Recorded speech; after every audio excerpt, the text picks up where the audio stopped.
Entertainment begins with a journey. This video is purely for entertainment and does not infringe on copyrights or laws.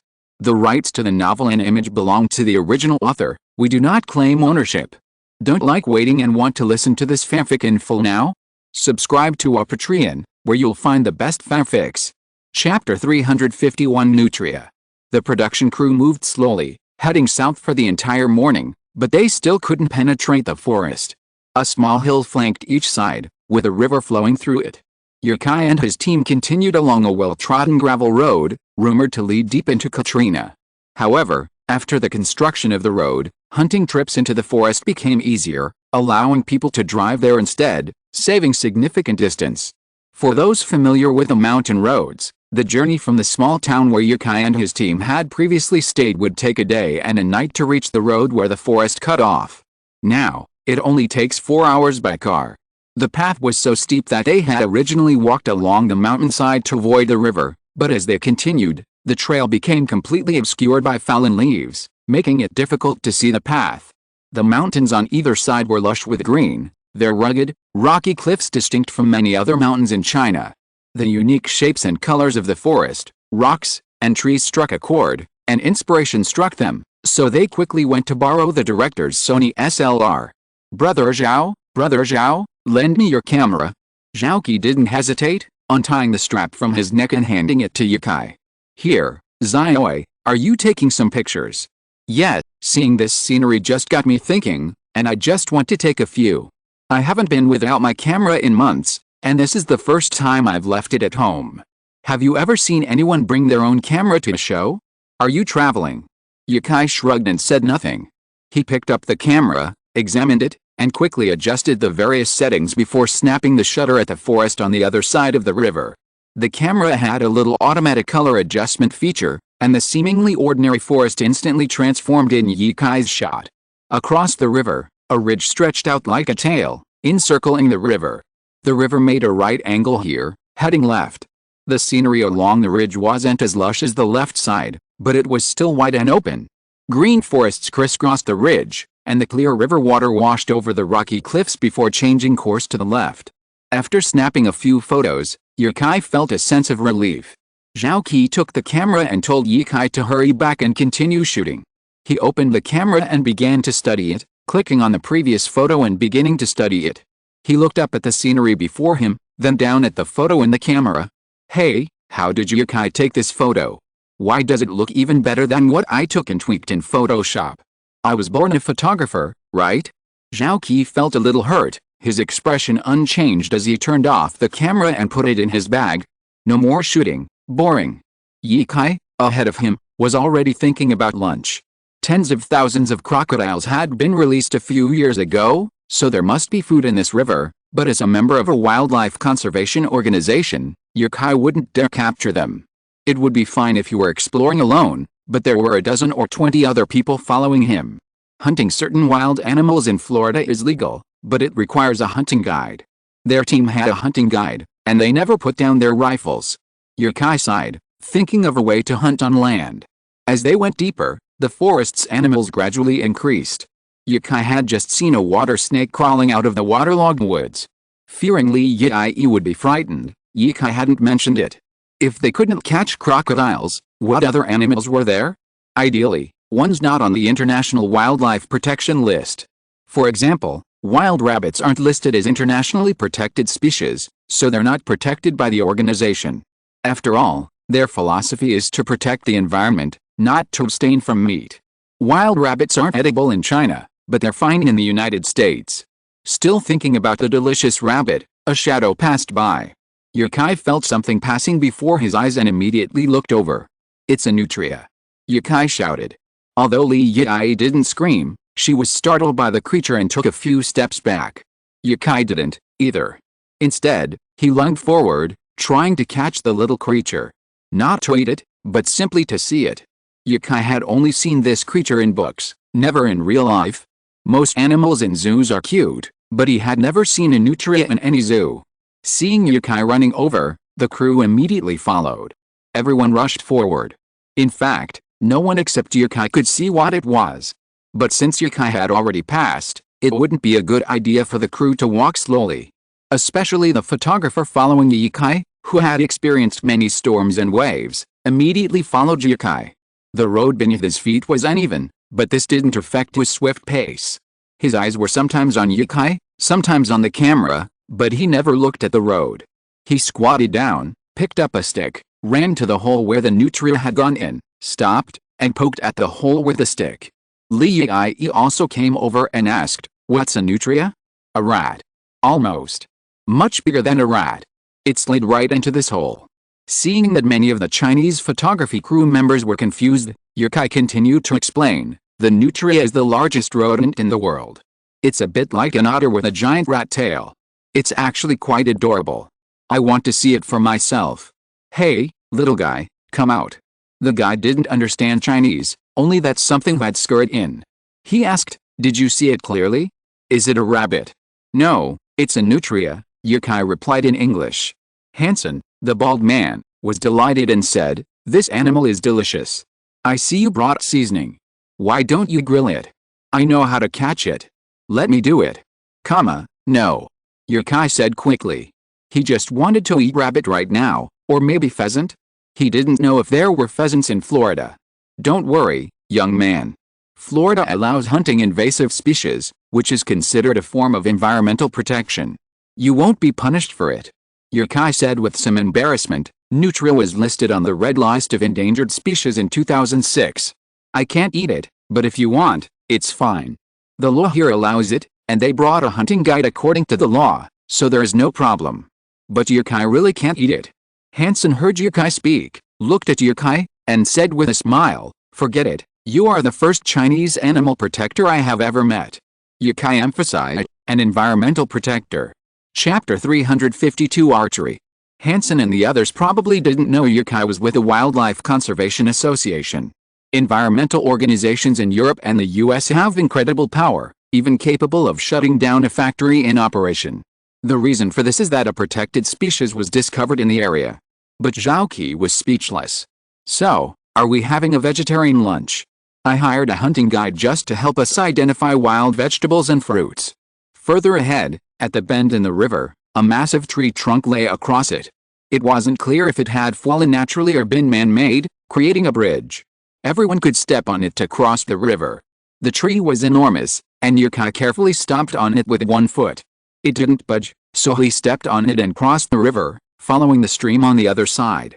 The forest on this side wasn't covered by water, so while it was a bit damp, the hike was generally less tiring. From here, the mountains grew closer and closer, with lush green cliffs and domed rock formations layered and winding, with a river separating the two sides. The production crew, a large group of more than 20, trudged along the path. After about 3 miles, the road ended. Ahead lay a waterfall several feet high.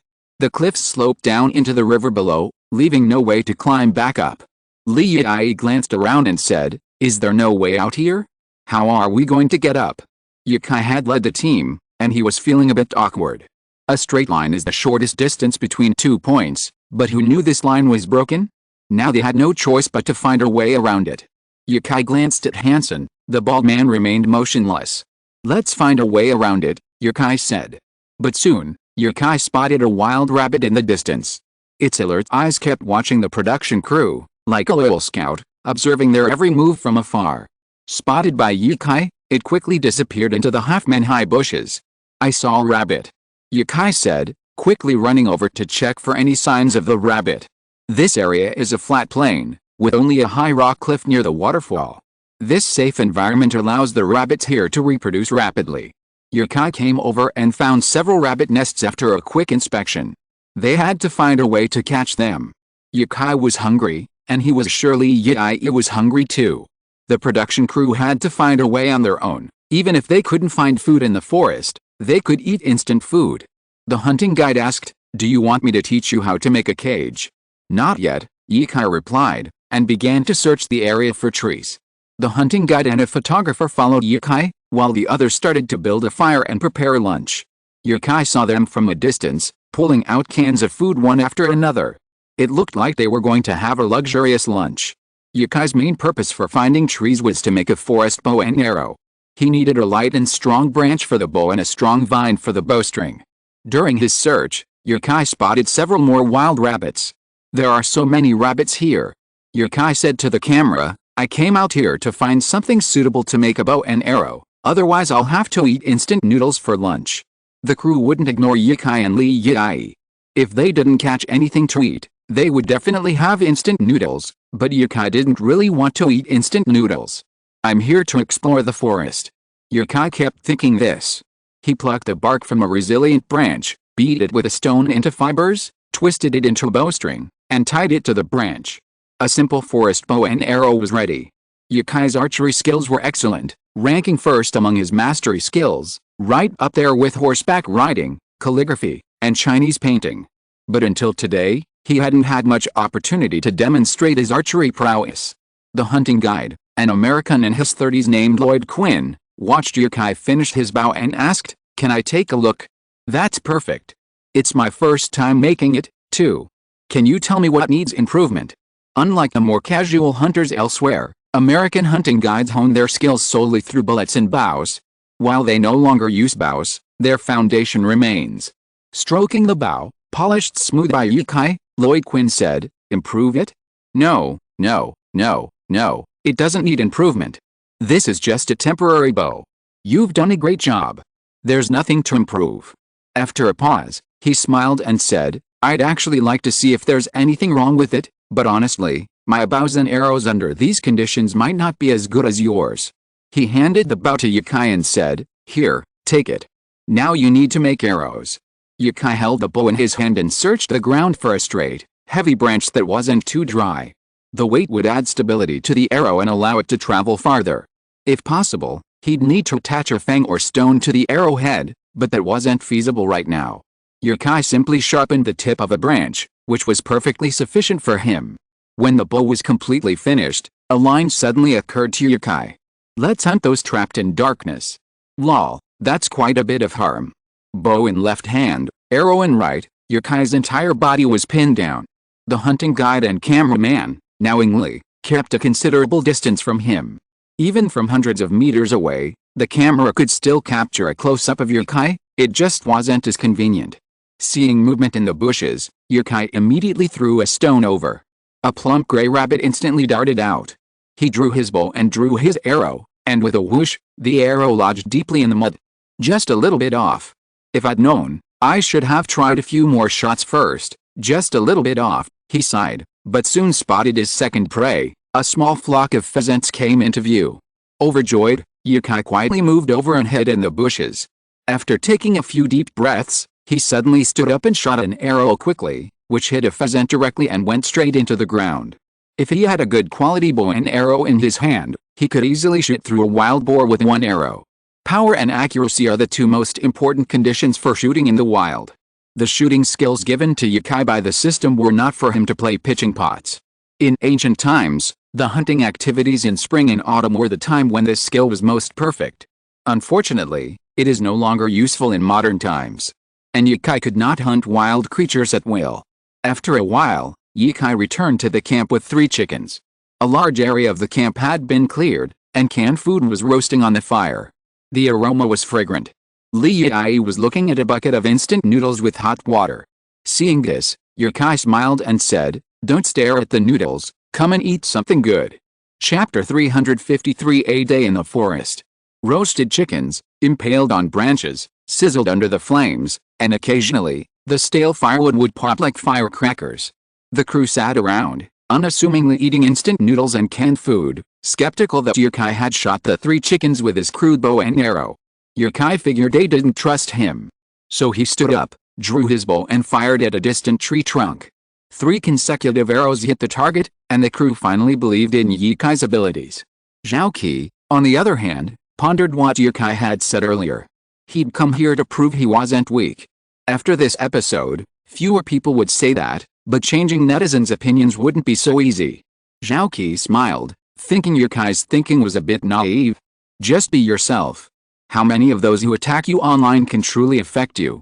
Even the most vehement online critics should still greet each other calmly, brother, when they meet in person. But he was still young, so it was normal for him to care about what others said.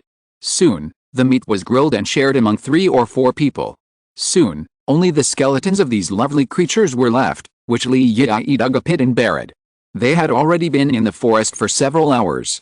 Yukai sincerely recommended avoiding wilderness survival movies. There wasn't much to watch, and the mosquitoes were incredibly numerous and difficult to avoid. Even wearing long sleeves and long pants with cuffs tucked in, one would still be bitten. Furthermore, the humidity was so high that mosquito repellent wasn't very effective here. The humid and hot weather put a severe strain on everyone's stamina. Yukai was in decent condition for now, but he couldn't help the photographer carry his camera or the others with their various props. The crew included many women in their 20s, even weaker than Lee Yi. They'd have to wait for them to rest for a few minutes after every 2 miles. The guide and hunting guide were both experienced hunters, carefully observing the surroundings for any lurking animals or venomous snakes, and Yukai followed their lead, learning from them. Snakes generally don't attack, so it's best for everyone to hold a stick to alert them. If a snake darted out, they should keep their eyes on it and retreat to allow the hunters to deal with it. A group of people walked along the river. The most dangerous animals were actually hidden there, the crocodiles that had been released. The only way to spot crocodiles hiding in the river was to listen. The water was murky, making it difficult to see what was under the surface, so the only way to find them was by listening for unusual sounds. In the evening, half the group followed Yukai to watch him hunt, while the other half continued to build a fire, hoping to watch the video later. Yukai, splitting up into 2 groups, looked at the gloomy sky and said, "It's definitely going to rain heavily in 2 hours. Why don't we find a place to set up camp?" This place was prone to rain. Tides, rain, and storms could cause the water level to rise sharply, by several centimeters in a few hours. Since they were walking along the river, they had to find a safe place to camp. And it would be best to stay away from the river, otherwise Yukai worried about crocodiles sneaking up at night. The guide, like Yukai, looked up at the sky. It was indeed gloomy.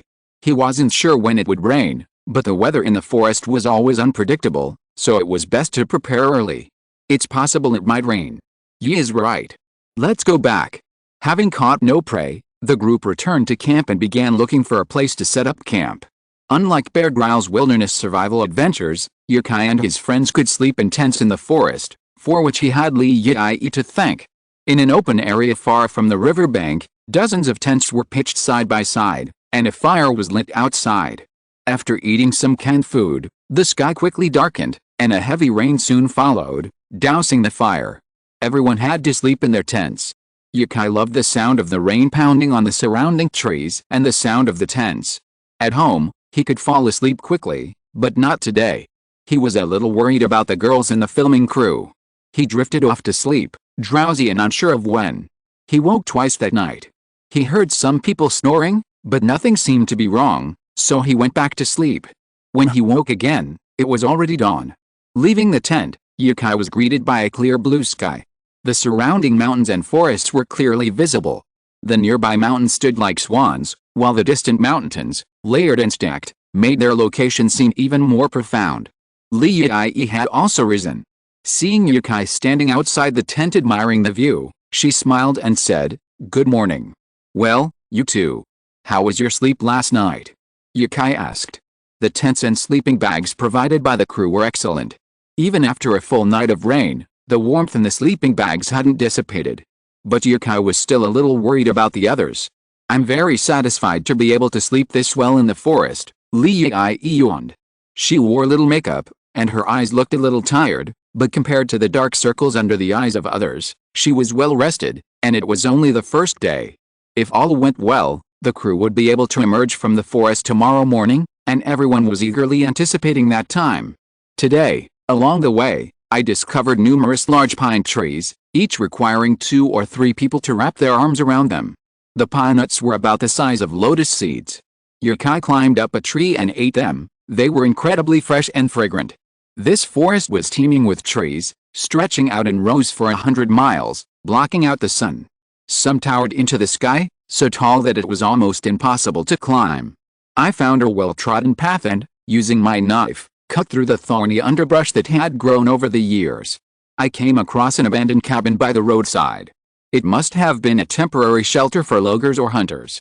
But now it's abandoned. The government prohibits logging here, and it's not the best place for hunting. All the prey in this forest has migrated to the larger forest across the road. Perhaps the only large animal here is the crocodile released a few years ago. The cabin on this road is a good sign for me, Yukai said to the camera. It proves the route I've taken these past 2 days is flawless. Now let's see if there's anything inside the cabin we can use. Yukai asked Li Yi to follow at a distance while he cautiously approached to inspect it. Some critters love to live under wooden houses like this, like centipedes, scorpions, and venomous snakes. They'll burst out and bite you if you lift the planks. Before he even started, Yukai spotted a water moccasin underneath the hut. Be careful. Water moccasins are one of the few snakes that will actively attack humans. It's escaping. Never mind, maybe it has parasites. Let's leave it alone for now. The cameraman was puzzled. You still want to catch it? Chapter 354. The road is difficult. If there was a chef here who could make snake soup, Yukai really wanted to catch 1 or 2 snakes to try, but forget about it now, because the soup would probably not be as delicious as the canned ones. In front of the house was a large pile of foxtail grass, half a person's height, and like cornstalks in the fields. The foxtail grass had to be flattened with a stick so that people could pass through easily. Yukai actually felt a little regretful at this time. He had been traveling for so long, but he had never encountered such a difficult situation. In the past, the most tiring thing was to walk many miles in a day, or to circumambulate the sacred mountain with a group of Tibetans, but it was not as tiring as it was now. It was then that Yukai realized that he was not really a traveler, but a tourist at best. There's a word travel in travel. Yukai always warned others in his travel notes and books that the travel is the travel of asceticism, but it was not until now that Yukai encountered his first travel of asceticism. Yukai had said he wanted to go on a forest adventure, but the current environment was far different from Bear Grylls' wilderness survival adventure. At least the crew didn't make Yukai eat insects or raw meat, nor did they make him build his own camp with branches at night. If he still regretted this, how could he still call himself a traveler? So, Yukai gritted his teeth and optimistically used all the knowledge he had learned from books and TV shows to try to make life easier for the others on the crew. Yukai remembered a TV show called Swimming in the Gangs. It featured a girl from an island country. During an interview, someone asked her, "Do you have any special experiences?" She suddenly told a lie that even she found unbelievable. "I swam in the gangs, the butterfly stroke." So she actually went and swam the butterfly stroke in the gangs water, where the coliform bacteria exceeded the pathogenic level by 30 times. Yukai knew it was just a story, but he admired her bold and responsible personality. Only by persevering in the forest with a smile on your face, when you return, can you say, "I visited the most dangerous swamp in America and spent 3 days and 2 nights there. I've been there, I remember it, experienced it firsthand, suffered setbacks myself, shed sweat myself, and carried a heavy bag." That's what travel truly means. After lunch, Yukai encountered his first crocodile in a puddle. Measuring 15 meters from head to tail, it blocked their path. No matter how the guide teased it with a stick, it refused to move, its jaws wide open, circling the guide's stick. The hunting guide, unable to bear it any longer, handed his gun to a nearby man and said to Hansen, "Let me do it. This crocodile looks like it just ate and has no time to bother with us." He carefully approached the crocodile, circled it twice, and then, with lightning speed, pounced on it, clamping its jaws firmly in place. The crew exclaimed in surprise. The hunting guide said, "The muscles in a crocodile's mouth are designed to keep it closed. As long as you don't let it open its mouth, it's generally safe. If you don't want to eat it, come and do me a favor and throw it into the river." No one wanted to eat the crocodile, and with a pity-filled look from Hansen and the hunting guide, they dumped it directly into the river with a splash. With a flick of its tail, it quickly disappeared from sight. Yukai looked up at the time. The crocodile had already cost them an hour. Continuing on, Yukai's crude bow and arrow proved effective, piercing a gray rabbit that was watching from a distance. Another meal for tonight. His bow and arrow could only hit small, unarmored animals like this one. His arrows were essentially just wooden sticks, with limited range, and the bow wasn't strong enough. The string would break if he pulled it even slightly harder, and remaking it would be time-consuming and difficult to find the materials. Fortunately, the branches used to make the bow were strong and remained flawless. Several times, Yukai broke the bowstring, but the bow only flexed slightly, not breaking. On the 3rd day, there was still no sign of human life, nor the sound of cars on the road. But the forests ahead were gone. Only behind him could he see peaks rising from the plains, shrouded in mist, creating a hazy, ethereal scene.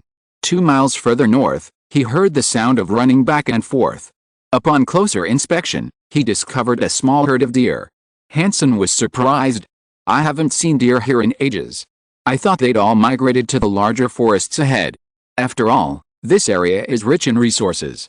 But if there weren't any large animals here, crocodiles wouldn't exist either. They don't eat aquatic plants," Yukai said.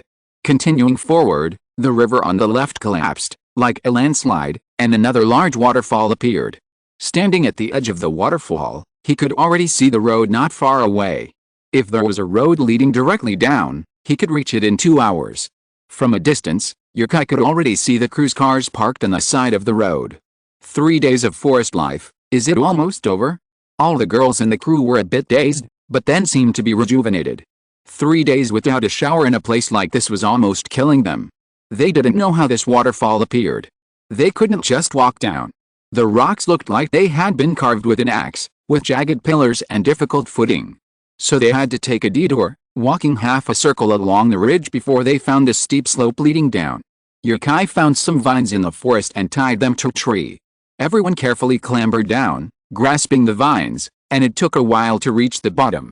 No one dared to look back, unable to believe they had descended from such a high cliff. There was no road ahead, so they continued to the left, returning to the waterfall to find a passable path. Returning here to look at the waterfall again, looking up, the water seemed to flow from the sky, a silver dragon cascading down into the crescent-shaped pool. Seeing some fish, Yukai suggested, "How about we catch a couple more?" The fish here were mostly catfish, enormous because no one was catching them, each weighing at least 10 kilograms. And there were no crocodiles to be seen. Most of the crocodiles hid in the tributaries, and with the waterfall in the mainstream, they couldn't get through. Lei asked, "We don't have any tools, how are we going to catch them?" "With our hands," Yukai said, extending his hand. Yukai's foraging skills were evident to everyone, but catching a catfish weighing several kilograms by hand was dangerous. Director Zhao Qi shook his head. "Forget it, we're already heading out, and getting hurt wouldn't be a good look." After 3 days in the forest, only the hunting guide had a minor scrape from catching crocodiles. No one else had a single injury, save mosquito bites at most. Zhao Qi was pleased, figuring they were almost out of the forest. Less trouble was better. The further away from the waterfall, the clearer the path.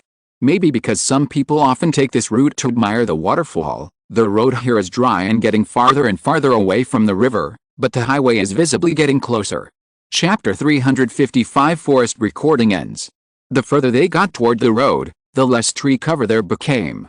Within about 5 meters of the road, there wasn't a single plant in sight, it was pure loess and mud. It's unclear if this separation was intended to separate the two forests. Regardless, the crew had spent 3 days there, endured their fair share of hardships, and seen all the common poisonous insects, snakes, and ants in the forest. They even got up close and personal with crocodiles, which were only visible behind a high fence at the zoo. Yukai felt no regrets. All the regrets and pain he'd felt in the past few days melted away the moment he emerged from the forest. A long-lost sense of relief washed over him. This is what travel should feel like, Yukai thought. What if he didn't bring so much money the next time he traveled? He could live somewhere new for a while, the same way everyone else sought solace. Yukai gazed up at the sky, enjoying the sun's rays. He wiped his hand across his face, smoothing out a puddle of mud he'd accidentally gotten on it. The cameraman, standing in front of Yukai, captured this moment in close-up. Lei watched Yukai smile with his eyes closed in the sunlight, and a sudden warmth welled up in her heart. She thought of her son, not even 10 yet. She wondered if he would ever have such remarkable looks. She should be satisfied with half of it. Over the past few days, Lei had discovered that Yukai was a warm-hearted person, attentive to the smallest details of the crew. He also had a good personality, and over the course of a few days, he became friends with everyone on the crew. Lei walked over to the cruise car, took down a bottle of mineral water, and handed it to Yukai. "Wash your hands and face. You look so dirty." Sister Yei really cares about me." Yukai took the water, unscrewed the cap, and gulped down half the bottle. Then he washed his hands and splashed the remaining mineral water on his face, wiping it again. There was no place to apply makeup in the forest. The camera captured the haggard look on Li Yi's face, which was clearly visible on her skin. And after Yukai was washed by the water, the close-up shot of his face looked indistinguishable from any cosmetics commercial. Zhao Qi finally understood why people online were calling him a fresh meat or little white face. With your face, it would be a crime not to become an idol star. Yukai opened the car door and got in. A cameraman who had been filming with him quickly climbed into the passenger seat. The driver was still the same white man who had brought them here. He casually said, "How was it in the forest?" Recovering from his shock, Yukai no longer regretted his decision. He smiled brightly, revealing his bright white teeth. It was definitely a wonderful experience. It gave me a lot of inspiration. These 3 days in the forest had inspired Yukai's reflections on travel. They had come to this town with 3 cars, but now they had 4. Except for the one Yukai and his group were in, all 7-seater cars, offering ample space and ease of work. Now that Yukai's forest experiences were filmed, this episode was more than halfway through. Zhao Qi was researching the next guest. After all, this was his first time making a reality show-style documentary about celebrities, and with no other directors to refer to, he had to do everything on his own. In a few days, they'll be picking up a male celebrity in his 30s in Shanghai, who's been in the industry for over a decade. This celebrity's dream is much simpler than Yukai's, a trip to Cuba. Look, that's what you call a dream. Zhao Qi thought of the wonderful life ahead, and a mysterious smile crossed his gloomy face, causing a young production manager nearby to shudder. In the car ahead, Yukai wiped his face with a tissue. Li Yi, slumped in the back seat, asked listlessly, "Do you need to go back to the hotel and rest? You must be tired after all these days." "Not yet," Yukai chuckled. "I'm going to check out the coastline. I heard you can see manatees along the Florida coastline. I wonder if I'll be that lucky. Do you still have the energy to go out?" Li Yi shifted from her lying position to a sitting position, sizing Yukai up. There were no dark circles under his eyes, no sign of fatigue. Days of living outdoors hadn't altered Yukai's mental state in the slightest. After a good wash, he looked exactly the same as when he left. Li Yi wondered, should I still go? Even though she didn't have the energy to swim, a stroll along the coastline shouldn't be a problem, right? Maybe there'd even be a lounge chair and a parasol. Having made up her mind, Li Yi began to agree with Yukai's decision to go to the coastline. After discussing it with Zhao Qi, their plan to return to the hotel for a day of rest was temporarily changed to a trip to the beach. Of course, it wasn't a direct trip to the beach for surfing. Zhao Qi had changed their hotel reservations to one on the coastline. Yukai had originally planned to go to the beach alone, but suddenly the entire crew was going with him. Why did he feel so sorry for the crew? A line of white cars raced down the lane. On Florida highways, even the fastest speeds were no problem. The roads were so long, and unless they were particularly dangerous, there were no guardrails on either side. Drivers on such roads would unconsciously increase their speed, otherwise it would feel like they'd been driving for ages without even moving on the map.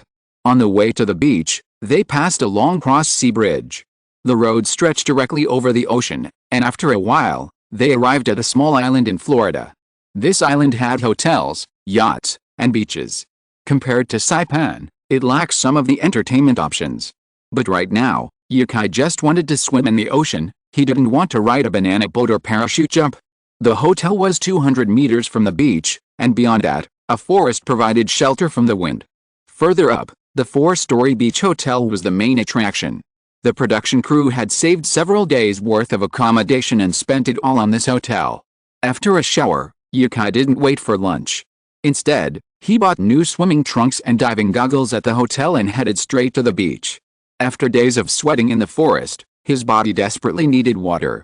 This was probably a welcome relief, more refreshing than just taking a shower and lying in bed all day. Zhao Qi showered and stood by the window, gazing out at the beach. The ocean breeze felt stronger than a wind. He wiped it with a towel, and it dried quickly. Huh? That figure seemed familiar? Yukai? Was it really him? Did someone run over to swim? Zhao Qi came to his senses and yelled at the top of his lungs, "Photographers! Where are all the photographers? I'm typing now, I'll update later." Chapter 356 Flying in the Ocean. The 2 photographers, fresh out of the shower, rushed to the beach, cameras strapped to their shoulders. barely even putting on their uniforms. When they reached the beach, Yukai was diving in the rocky sea. Huh, teacher Yi. His hearing was impaired in the water, and as he emerged for air, Yukai realized the two photographers had followed him. They'd clearly just showered, their hair barely washed. Why are you here? Yukai was surprised. Both photographers wore sullen expressions and remained silent, as quiet as if they weren't there. Normally, they kept quiet unless they truly didn't need the footage. But now, fresh out of nowhere, Yukai was swimming in the sea, and this was clearly the footage they needed. It's just a little early. What if we all eat, drink, and have a nice nap at the hotel, and then go diving and swimming in the afternoon? Seeing the two photographers remain silent, Yukai gave an awkward laugh and dove into the water. He was diving just offshore, not deep, so he didn't need anything but his goggles. He simply held his breath and slowly exhaled underwater. The seabed off Florida was even more breathtaking than anything Yukai had previously visited, including Australia and Saipan. Submerging completely underwater, all the outside sounds vanished, leaving only the blue ocean, its fragmented beams of sunlight. The water where Yukai was not deep, but clear enough that even from the shore he could see him swimming underwater. The sea was teeming with fish, seemingly tiny black dots from a distance, yet dense schools of them appeared within, some half a meter long, some the size of a palm. He enjoyed his time alone for a short while before the crew arrived. Li Yai, still in her swimsuit, apparently not planning to swim, called from the shore, "How long have you been out?" She had just received the news, otherwise she wouldn't have known Yukai had escaped alone. Li Yai had assumed that no matter how nonchalant Yukai appeared, he would lie in his room for 2 hours before emerging. I hadn't expected Yukai to be so energetic. Was this the youthful energy of a young man? Yukai, bobbing in the sea, wiped his face and called out, "Just got out of the shower. Are you guys rested yet? Why don't you go back and rest? We'll shoot again this afternoon." Zhaoqi's mouth twitched at Yukai's words. "We're filming a documentary. Please be serious. Do you think this is a TV show where we can shoot whenever we want?" Seeing they were back in filming mode, Yukai fell silent, looking down at the fish in the sea. There were so many fish here, like a small tank filled with fish, and then you just leaned in to look at the fish. They had lunch on the beach. Li Yai had rested enough, but she hadn't planned to change into her swimsuit yet. I don't know if it was because it was inconvenient to go in the water or if she didn't want to wear one. After all, Sister Yai was married. Her husband was a wealthy Chinese businessman. Yukai had heard them talking on the phone a few times in the past few days, and they seemed to be doing well. At 2 o'clock in the afternoon, Yukai found a boat and headed out to sea. Neither the sound crew nor the production crew came along. Only Zhaoqi, Li Yai, and a cameraman who knew how to dive were there, and, of course, they had a waterproof case for their camera. They were out at sea to search for manatees. Locals had told them about them, and the boat's owner, a fisherman in his 40s, had also said they saw them regularly near the shore, though it wasn't always there. Yukai wanted to try his luck at sea and try diving. The yacht had compressed air, and a super long hose connected to a diving mask, allowing Yukai to dive to depths of over 10 meters. He'd used the helmet worn directly on his head in Saipan and earned a diving certification that allowed him to free dive to depths of 30 meters, but he'd never seen this kind of diving before. It seemed very convenient, much more convenient than carrying a compressed air tank. It would just reduce his range slightly, but that didn't affect Yukai much. He just wanted to go diving, not swim anywhere. Yukai was eager to try, and Li Yai felt a sympathetic response. The thought of diving more than 10 meters below the surface of the ocean sounded terrifying to her. It would be pitch dark, right? She shuddered at the mere thought. Who knew what fish might swim by? Li Yai shook her head, a little worried. "How about we just play offshore?" "Don't worry, Sister Yai. I'm a professional diver, and there's nothing dangerous down there." Yukai saw Li Yai's face, pale with fear. "So Sister Yai has a fear of the deep sea? That's something to be careful about," she said seriously. The boat owner said in English, "There's nothing dangerous in the sea here, and sharks don't bite. Young man, why don't you catch some shrimp on the seabed?" Li Yai exclaimed, "Are there sharks?" Yukai continued to comfort her. The boat soon reached their designated location, a good distance from the coastline, next to the cross-sea bridge they had driven over to earlier. The bridge was about 100 meters away. Yukai donned his diving goggles, bit his breath, and dived into the water with his head tilted back. Yukai could only see the yellow snorkel left on the boat slowly sinking. I'm really scared of this, Yukai said, hugging her chest, as if trying to soothe the goosebumps on her arms. Meanwhile, the photographer, a skilled diver, also joined him in the sea with his sealed camera. He was going to follow and film what Yukai was doing in the water. What else could he do? Catch lobsters. The boat owner was right. There were plenty of shrimp down there, either hiding in the coral or in caves, their long whiskers peeking out as they drifted with the waves. But Yukai had such good eyesight. If the water hadn't limited his vision, he could have plucked them out from 20 or 30 meters away. Yukai tried to reach out and grab them, but realized he wasn't wearing gloves. So he swam back up to the boat and borrowed the boat owner's net and a long iron bar. The bar was for teasing lobsters, the net alone wouldn't be enough to pull them out of the mud, sand, or coral. Re-entering the ocean, the gurgling sound of water blocked out everything else. The ocean, about 10 meters below, was bright and clear, not nearly as deep as Yukai had imagined. Yukai relished the feeling of being enveloped by the water. People can't float in air, but they can in the ocean. If you imagine the ocean as dense air, then diving is like flying. It was a wonderful experience, and at least it made Yukai feel addicted. Chapter 357 Blacktip Shark. Hearing sounds underwater is a completely different experience from hearing them on land. It's not sound, it's the flow of water. And even more amazingly, your sense of touch is even more crucial underwater. Yukai wasn't planning to dive very deep, and he wasn't wearing a wetsuit. He was wearing only swimming trunks and gloves for catching lobsters. When a sea fish swam past, Yukai didn't see it himself, but he could sense its general appearance.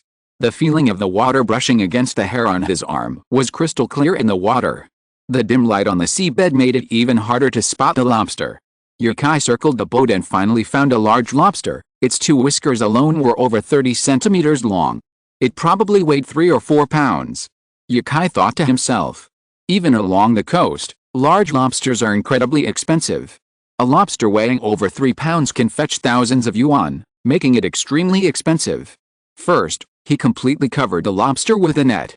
Then, using the wire in his right hand to pry, the lobster quickly leaped back out of its burrow, its tail bouncing and stirring up mud from the seabed.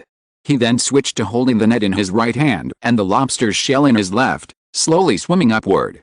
There wasn't much to be careful about when diving, but it was best to take both ascents and descents slowly and in sync with your breathing, otherwise the pressure of the seawater would make your entire body uncomfortable. With a swish, Yukai poked his head out of the calm water, followed by the photographer. Seeing them all emerge, Yukai walked over to the yacht, grasping the low railing, and asked, "Did you see any lobsters on the seabed?" "Lots of them," Yukai said. He was looking for larger ones. Lobsters weighing less than a pound were so common in the sea that it was hard to catch them. Yukai wasn't catching lobsters to sell, he was preparing them for dinner tonight. Yukai was watching Yukai when he suddenly pulled his left hand from the water. A ferocious-looking lobster, claws and teeth bared, emerged into the air, seawater pouring down from it. Ah, what a huge lobster! She was startled, but once she saw it was a lobster, she regained her composure. Yukai had seen and eaten lobsters larger than this one in the restaurant, so she wasn't so frightened. Yukai was delighted and said, "We'll have this tonight.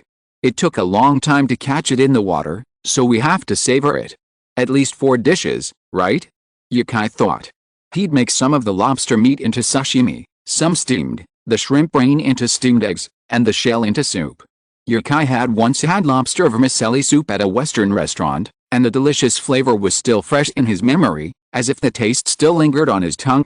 The lobsters were dumped in the boat's tank, and Yukai continued playing underwater.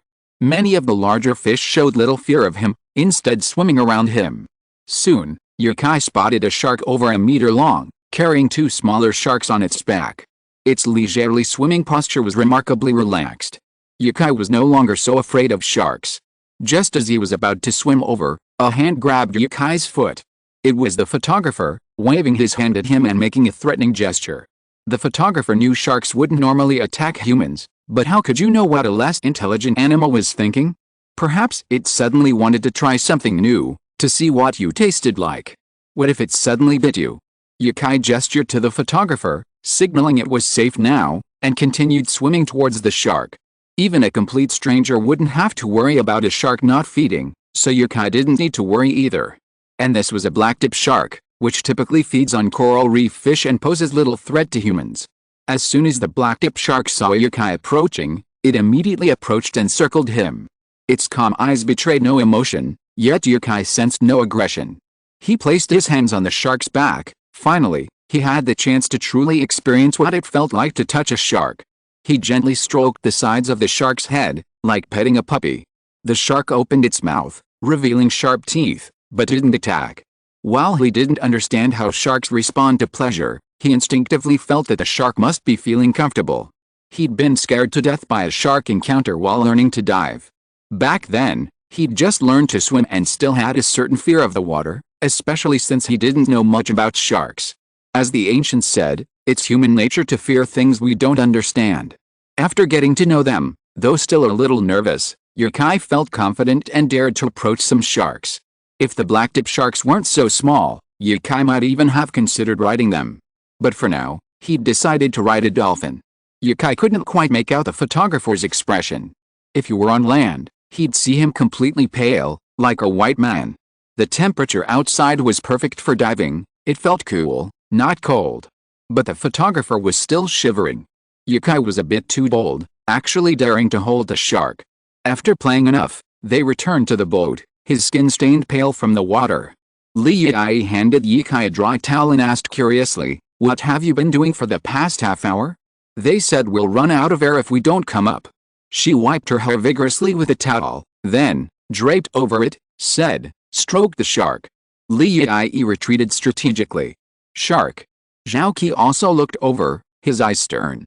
"You encounter a shark in the sea, but instead of returning immediately, you're still stroked by it underwater?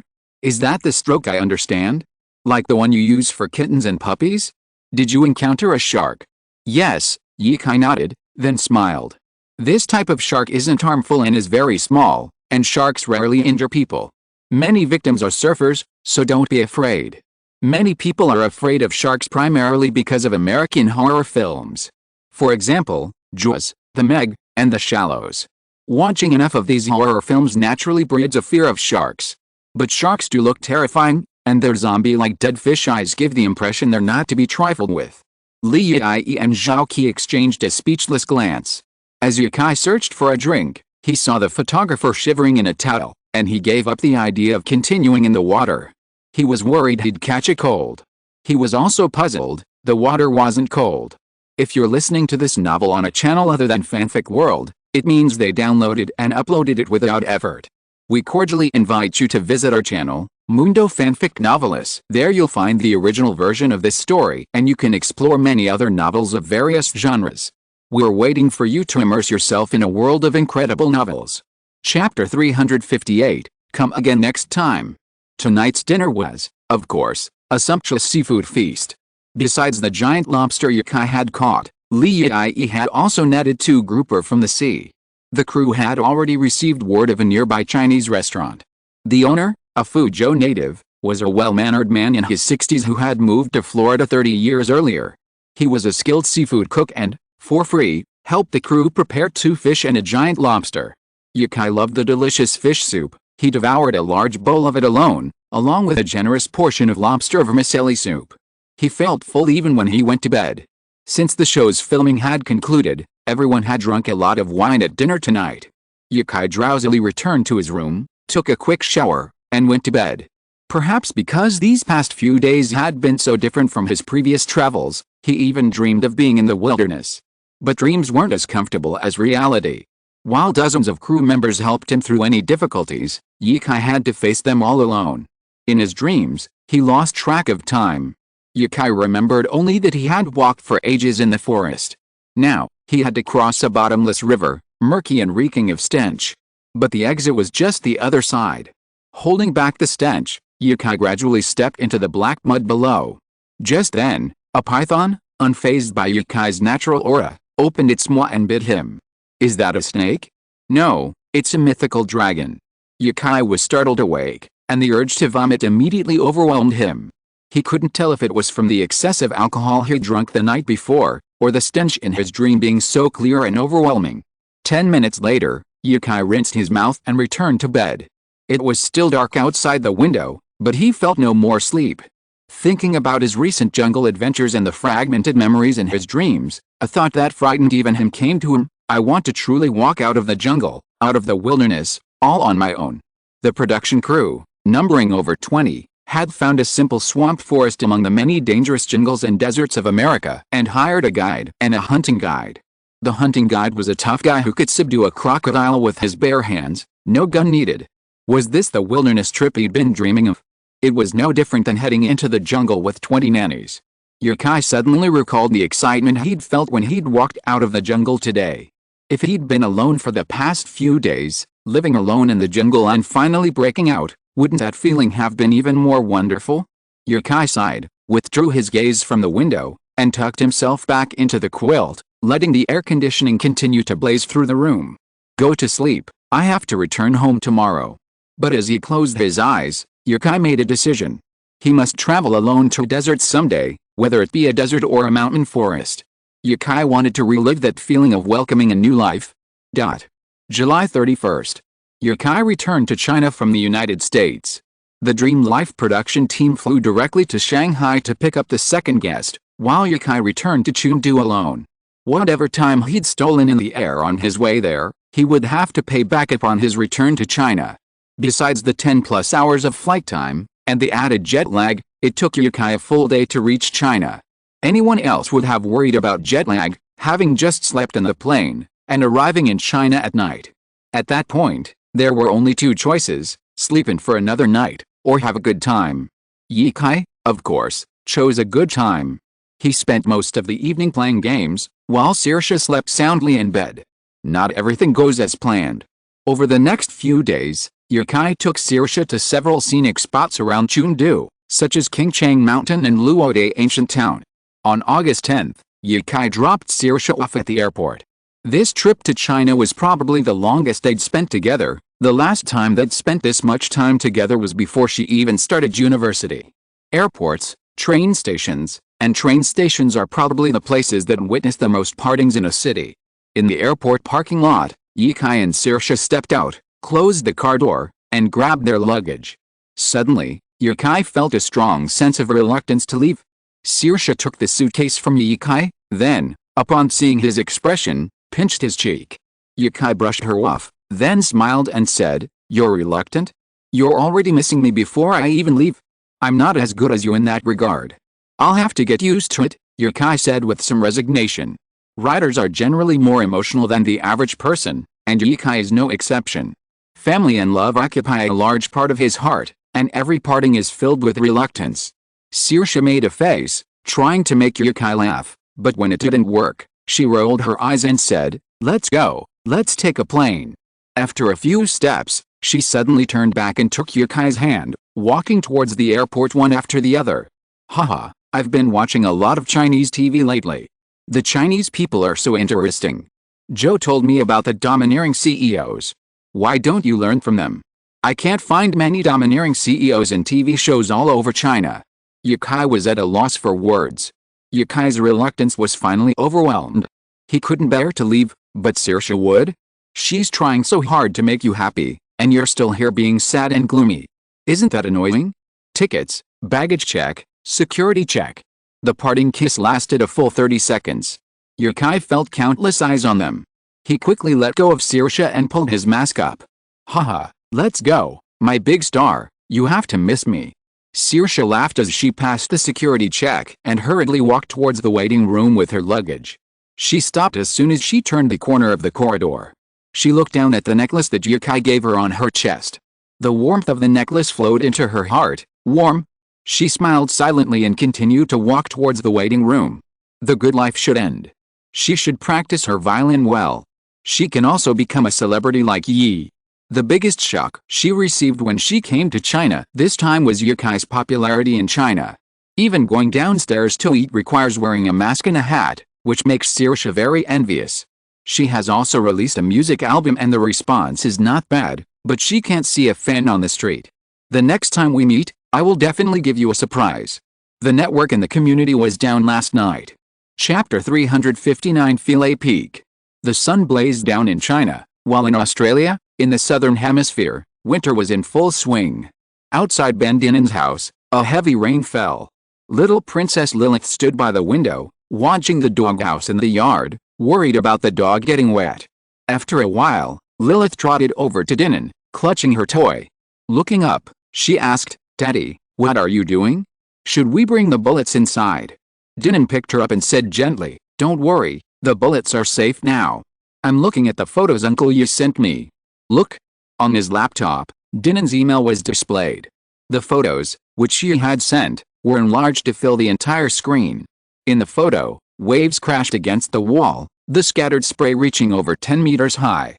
Turning the pages, tourists on the shore were knocked down by the waves, sitting dazed on the embankment, as if they had lost their memory for a while and forgotten why they had come to this place. "Uncle Yi." Lilith's watery eyes lit up, as if anticipating something. "Uncle Yi is taking me on a trip. Wow. There are so many people like Uncle Yi here. Is this Huaxia?" "Yes, it is Huaxia." "Oh, but not you." Lilith's lips immediately pursed, muttering softly, "Liar uncle." These photos were taken by Ye Kai himself. He was in Hangzhou again. He immediately looked for the B&B where he had stayed before, but now the two sisters had left and someone else had taken over. The decor had been largely renovated. It used to have a small Western-style building from the Republican era, but now it had a modern feel, not much different from a budget hotel. So Ye Kai chose not to stay there, but at the Sheraton Hangzhou instead. The B&B experience is closely linked to the owner's taste.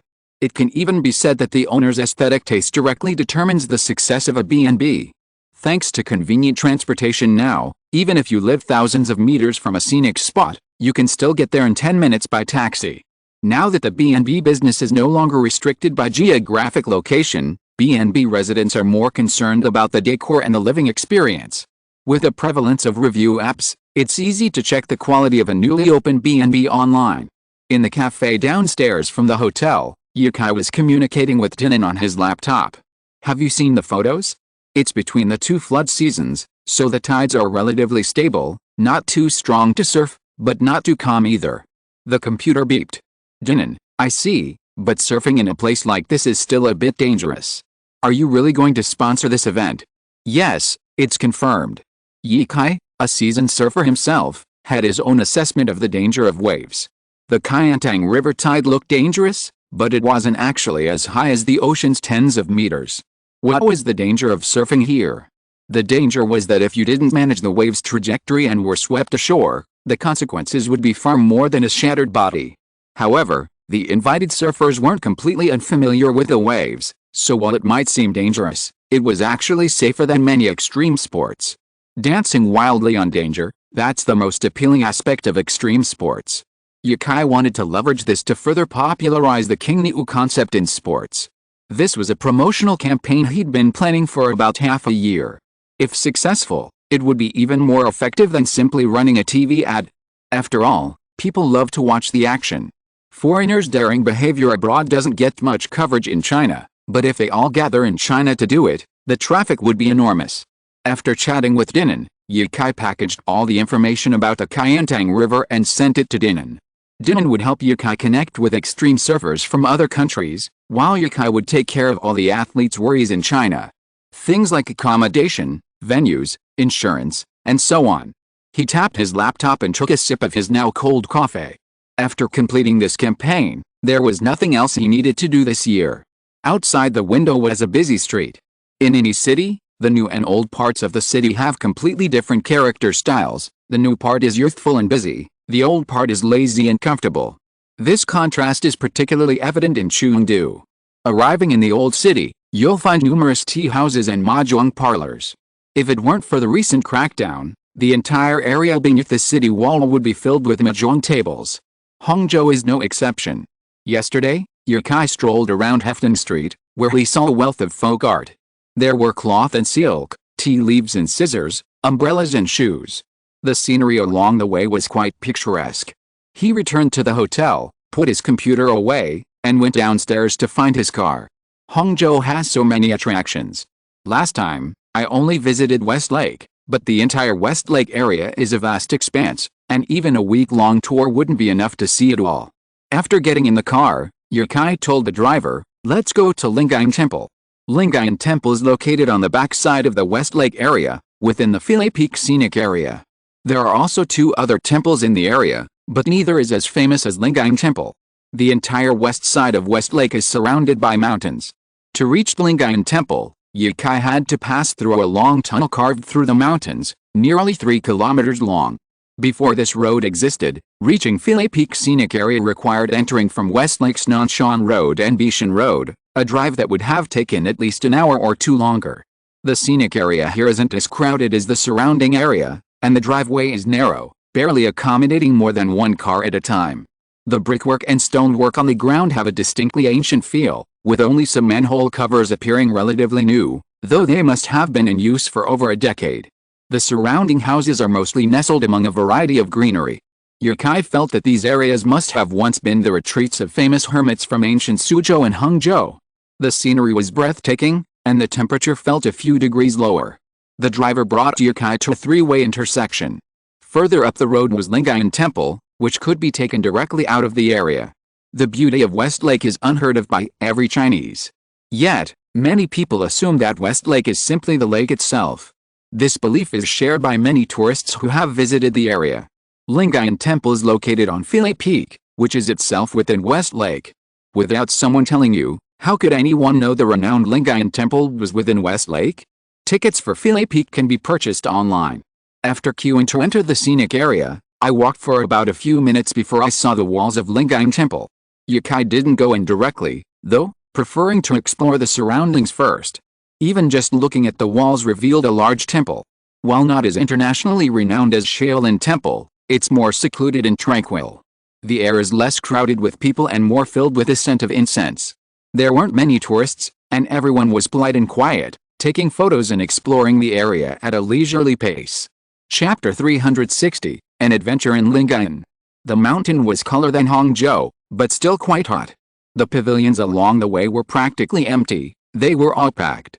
The first thing you see upon entering the scenic area is the 4 large characters ZHICHIZAIDAN, Western Heaven is within easy reach, etched on the temple wall. A short distance further in, you'll find a group of lifelike Buddha statues perched on the mountainside to your left. A sign on the ground explains the history of this attraction, telling the story of a great monk's journey to the west. Besides Tang Sanzang, are there other monks seeking the scriptures? Continuing further, you'll find several caves adjacent to the statues. They appear to be part of the same mountain range as the stone statue mountain, where the monk's journey to the west was carved. They stretch out from the distance, forming a screen-like formation in front of Lingayen Temple. The mountain's unusual rocks are all carved into Buddha statues, and the caves are also bright and transparent. Inside, you'll find a crisscrossing pattern of Buddha statues, with numerous Buddha statues adorning the walls. There's also a scenic view known as One Line of Sky, which is actually a skylight in the cave ceiling that reveals the white sky. There were words in front of the Buddha statue at the front of the cave, though they were illegible due to age. The stone wall with the words was missing the lower half, leaving only a small portion at the top. A wooden fence protected the statue and the words, but it was of little use. Yukai tried to examine the writing on the stone wall, but was pushed aside by the crowds of people rushing up from behind. The writing was too blurry to make out. "Hurry up, kid!" A voice came from the right, urging Yukai to leave. Several more voices echoed, as if Yukai was blocking the progress. Yukai quickly stepped back to make room for the grandparents. When they first entered the scenic area, Yukai had praised them, saying that some of the tourists who came here were well-mannered and quiet. It hadn't occurred to him that he had been mistaken. Taking a few steps back, Yukai finally understood why the words on the stone wall were completely obscured. The tour group each touched the stone wall with their hands, but the wooden fence prevented them from touching the Buddha statue further up, so they could only touch the words closer. What the hell? Let's go. Lingayen Temple is truly a 1,000-year-old temple. The surrounding mountains are dotted with Buddha statues and inscriptions by ancient scholars and poets. The important inscriptions are protected, but those by lesser-known writers have been smoothed out. A closer look reveals a glossy, smooth surface, polished to a smooth, rounded shape. It's stone. But aside from these miscellaneous details, the mountain scenery of Philae Peak made Yukai's journey worthwhile. Those tall, intangible stone statues, far from the hustle and bustle of pollution, looked refreshing and lifelike, as if their bones had been washed by a mountain spring, their faces washed by water from heaven. After touring Philae Peak and reaching its summit, the rock on the cave ceiling clung to the air, veiled by vegetation. A gust of wind blew, casting shadows of trees against the stone, a scene Yukai spent a long time gazing at. There were few attractions here, and the sun was a necessity, so visitors were few and far between. An old monk sat on a rock, gazing up at the sky, eyes closed. He remained motionless for a long moment, as if enjoying the sunshine, but summer sunshine? Yukai approached, and from 2 or 3 meters away, he asked, "Master?" He opened his eyes and smiled. Hello, layman. Oh, you're alright, then I'm alright. Yukai glanced at the sun, seeing it wasn't shining this way for the time being, so he found a rock to sit on and casually asked, "Do masters call everyone outside layman these days? I thought they were all donors." The old monk replied, "Either is fine." Yukai fell silent, and neither did the old monk. It was quite a fortuitous encounter. Yukai sat there with the old monk for a long time, surprised by the lack of direct sunlight. And over time, he didn't feel the heat anymore. Could this be the natural coolness that comes with a calm mind? Down to the main temple of Lingam Temple. The ticket to Philae Peak only covers Philae Peak. Entering the temple grounds requires an additional fee, though it's not much. 30 yuan comes with 3 incense sticks, which can only be burned inside the temple. For this reason alone, Lingam Temple ranks ahead of Shaolin Temple in Yukai's heart. However, Yukai didn't go in. It made no difference whether he entered Lingam Temple or not. The scenery was visible from Philae Peak, and the architecture of Lingam Temple could be admired from afar, unimpaired. Lingam Temple struck Yukai as majestic. The buildings were large and solemn, and the trees within the temple were old, making him feel insignificant. Just then, Yukai noticed 2 girls approaching him with smiles, likely trying to strike up a conversation. He stopped and offered a friendly look. He was wearing a mask. Generally, if someone looks at you and approaches you, and you don't know them, there are 2 possible reasons: either they're trying to cause trouble, or they're trying to strike up a conversation. One of the girls, a woman with long hair and wearing a tight white top, held her phone over her shoulder and handed it to Yukai. "Handsome, can you take a picture for us?" Yukai nodded and said, "No problem." Traveling often involves situations like this: 5 people traveling together, wanting a photo of everyone together, and having to ask someone else to take the photo. Yukai had encountered this situation before, but the person's skills weren't as good as his own timed poses, so he'd made a habit of not letting others take his photos. "Thank you." The beautiful long-haired girl smiled, revealing a mouthful of white teeth. After saying this, she swung her hair as she walked towards her best friend. Her best friend had shoulder-length hair, not short by any means, and was about the same height as the long-haired girl, but she was also very cute and well-dressed. Yet, everyone smiled. "Yeah, sure." Yukai took a quick shot, but the phone snap wasn't as good as a DSLR, and the beauty's phone seemed a bit slow, so the photo didn't quite turn out the way Yukai had imagined.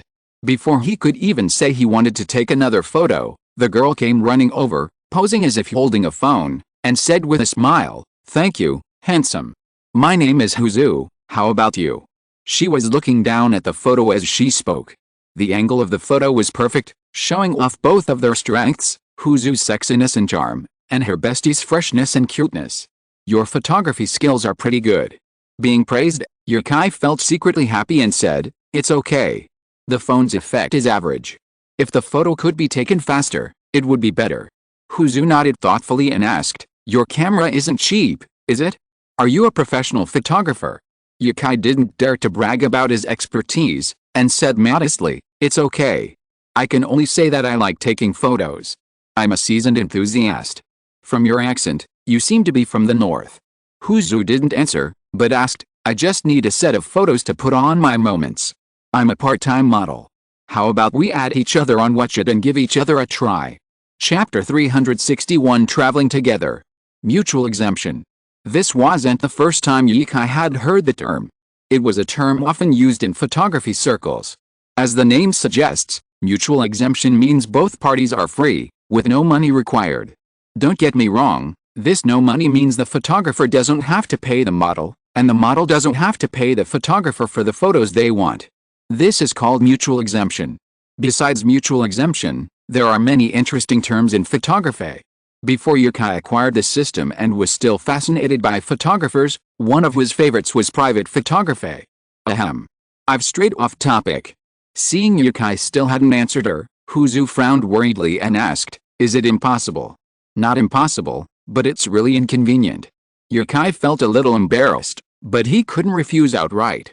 After all, the other person was being sincere. Those who knew Yukai knew he wasn't the type to be straightforward. Yukai was trying to think of a way to refuse them. It wasn't that he felt his photography skills were so valuable that he didn't want to take photos for free. The main concern was that it would affect her ability to enjoy the scenery. "I came here on a whim. Time is limited, so I might not have time to take pictures. I'm really sorry. Maybe next time if there's a chance."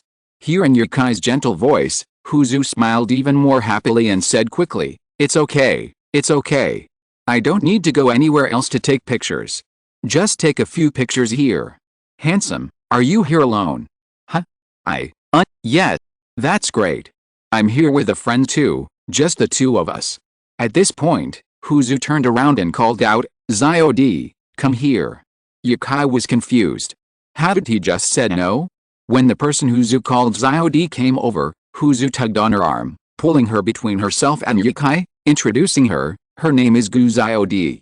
You can call her Zyod or Zyo. Well, hello, I'm Yukai." "Yukai?" Gu Zyod suddenly raised her head from where she had been looking, and looked closely into Yukai's eyes. She hadn't noticed how deep and bright his eyes were before, having watched them from a distance for so long. Now she could see clearly that they were so deep and bright. "I've read so many romance novels, all about scheming, tsundere, tyrants, and loyal men." Just looking at those eyes, Gu Zyod was almost lost. Yukai, was it him? All of Yukai's information suddenly flooded Gu Zyod's mind: his acclaim in the entertainment industry, his internationally popular novels, his photos being used as wallpaper by many. Is this Yukai? Gu Zyod's breathing grew heavier, and he took a deep breath, wanting to shout out Yukai's name. SHH, SHHH, SHHH. Yukai quickly stopped him. This was why Yukai didn't want to reveal his identity. "I'd only just arrived and there was still so much I hadn't seen. If you were to promote me like this, wouldn't I just have to go back to the hotel and play games? I'm afraid I'd get bored of playing games every day." Huzu, unaware of Yukai's identity, found this handsome guy a bit baffling. "What are you shushing about? Need to be? Gu Zyod, forget it. This handsome guy might be mentally ill." Seeing Yukai's actions, Gu Zyod nodded in understanding, excitedly tugging at her bestie's clothes. "Sister Zu, let's go. Let's go." "Why are we going?" Huzu tugged at the clothes Gu Zyod was holding onto and looked at Yukai, as if she understood something. "Oh. I see. You two knew each other before, right?" "No." "Oh, Sister Zu," Gu Zyod said anxiously, standing on tiptoe to whisper in Huzu's ear. "It's a celebrity. It's a celebrity. That flash mob we saw the other day. Yukai. Let's go." For some reason, Yukai felt a little panicked. Yukai had excellent hearing, so he could hear even their whispers. But precisely because he could hear clearly, he felt even more embarrassed. "I just asked you not to spread the word, not to kick you out." Gu Zyod sounded like he was some kind of bully, the same bully who beat up someone the other day. "Yukai. Let's go. Stay away from him." It felt like he was trying to intimidate a little girl. Gu Zyod, perhaps less than 1.6 meters tall, wore a white and black dress with white mesh at the neck and shoulders, making a very cute first impression. Seeing the girl's anxiety, Yukai offered an apologetic smile and explained, "Well, I didn't mean to chase you away. I just thought it wouldn't be nice if too many people knew." Huzu, understanding the reason, suddenly realized it was a celebrity. "Zyod, you're so unlucky." Gu Zyod timidly replied, "We know. I was just too excited just now. I'm really sorry." Huzu almost laughed out loud at Gu Zyod's shyness, but with outsiders present, she decided to give her best friend some face. She studied fine arts and hadn't paid much attention to the current entertainment industry since entering college, so she didn't have any special feelings for Yukai, just a handsome stranger. If Yukai hadn't said anything, she might have just followed Gu Zyod's lead and left. But after hearing Yukai's explanation, She instinctively felt that he was a nice person and wanted to get to know him. Girls all trust their intuition. Since they think Yukai is a good guy, why not get to know him? Huzu smiled and invited, "So you mean we can travel together? Don't worry, we promise not to reveal your identity." Guziodi was a little torn, wanting to go, but also a little worried. Yukai glanced at the two beautiful girls and smiled. "What's the big deal? Of course, and you're wrong, I'm not a celebrity, I'm just a travel blogger. Traveling with friends is certainly a great thing," and Yukai agreed. He was worried about not being able to stay and enjoy the scenery, not about rejecting someone who wanted to travel with him. Yukai had even considered drawing a lucky draw from his fans and taking them on a trip together, and this situation was just right. He looked around. They were now on the mountainside, with unique scenery. There was a stream not far away, and the water might be color at the source, so many tourists gathered there.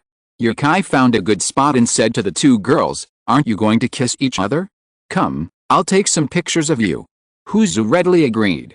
In fact, she came to chat with Yukai because she wanted to help Xiaodi get to know him, but who knew that this handsome guy who looked lonely was actually a celebrity? It could only be blamed on Gu Xiaodi's bad luck. And Gu Xiaodi now had an expectant expression. Huzu didn't know, but didn't she know? Yukai was not just a hobbyist who had just learned photography and was running around with a camera. He was a master photographer. Chapter 362. You are not doing your best. A bamboo forest stretches across Philae Peak. This vast area makes it easy to find less traveled spots. Along the path, there are quaint stone steps and pavilions, perfect for portrait photography. Yukai hasn't taken many portraits, but his understanding of the landscape is clear. His two photography upgrades haven't just enhanced Yukai's landscape photography skills, they've strengthened his skills across the board. So, while he might not have taken many portraits, his skill is impressive. A breeze blew, wafting a faint fragrance through the air. Curious, Yukai looked around, but couldn't see any flowers blooming. He finally determined it was the bamboo. The leaves rustled, drifting down from the sky like petals, sometimes landing before his eyes, sometimes on his shoulders, gently and swirling. The scenery is truly stunning. It would be even better if the model was wearing period costume. Huzu's face would suit her perfectly, but unfortunately, there's nowhere to rent Hanfu, Chinese traditional costume, nearby. Yukai sighed. He even had the entire photo taken in mind. A brook gurgles at dusk, green shade fills the fields with fragrant flowers.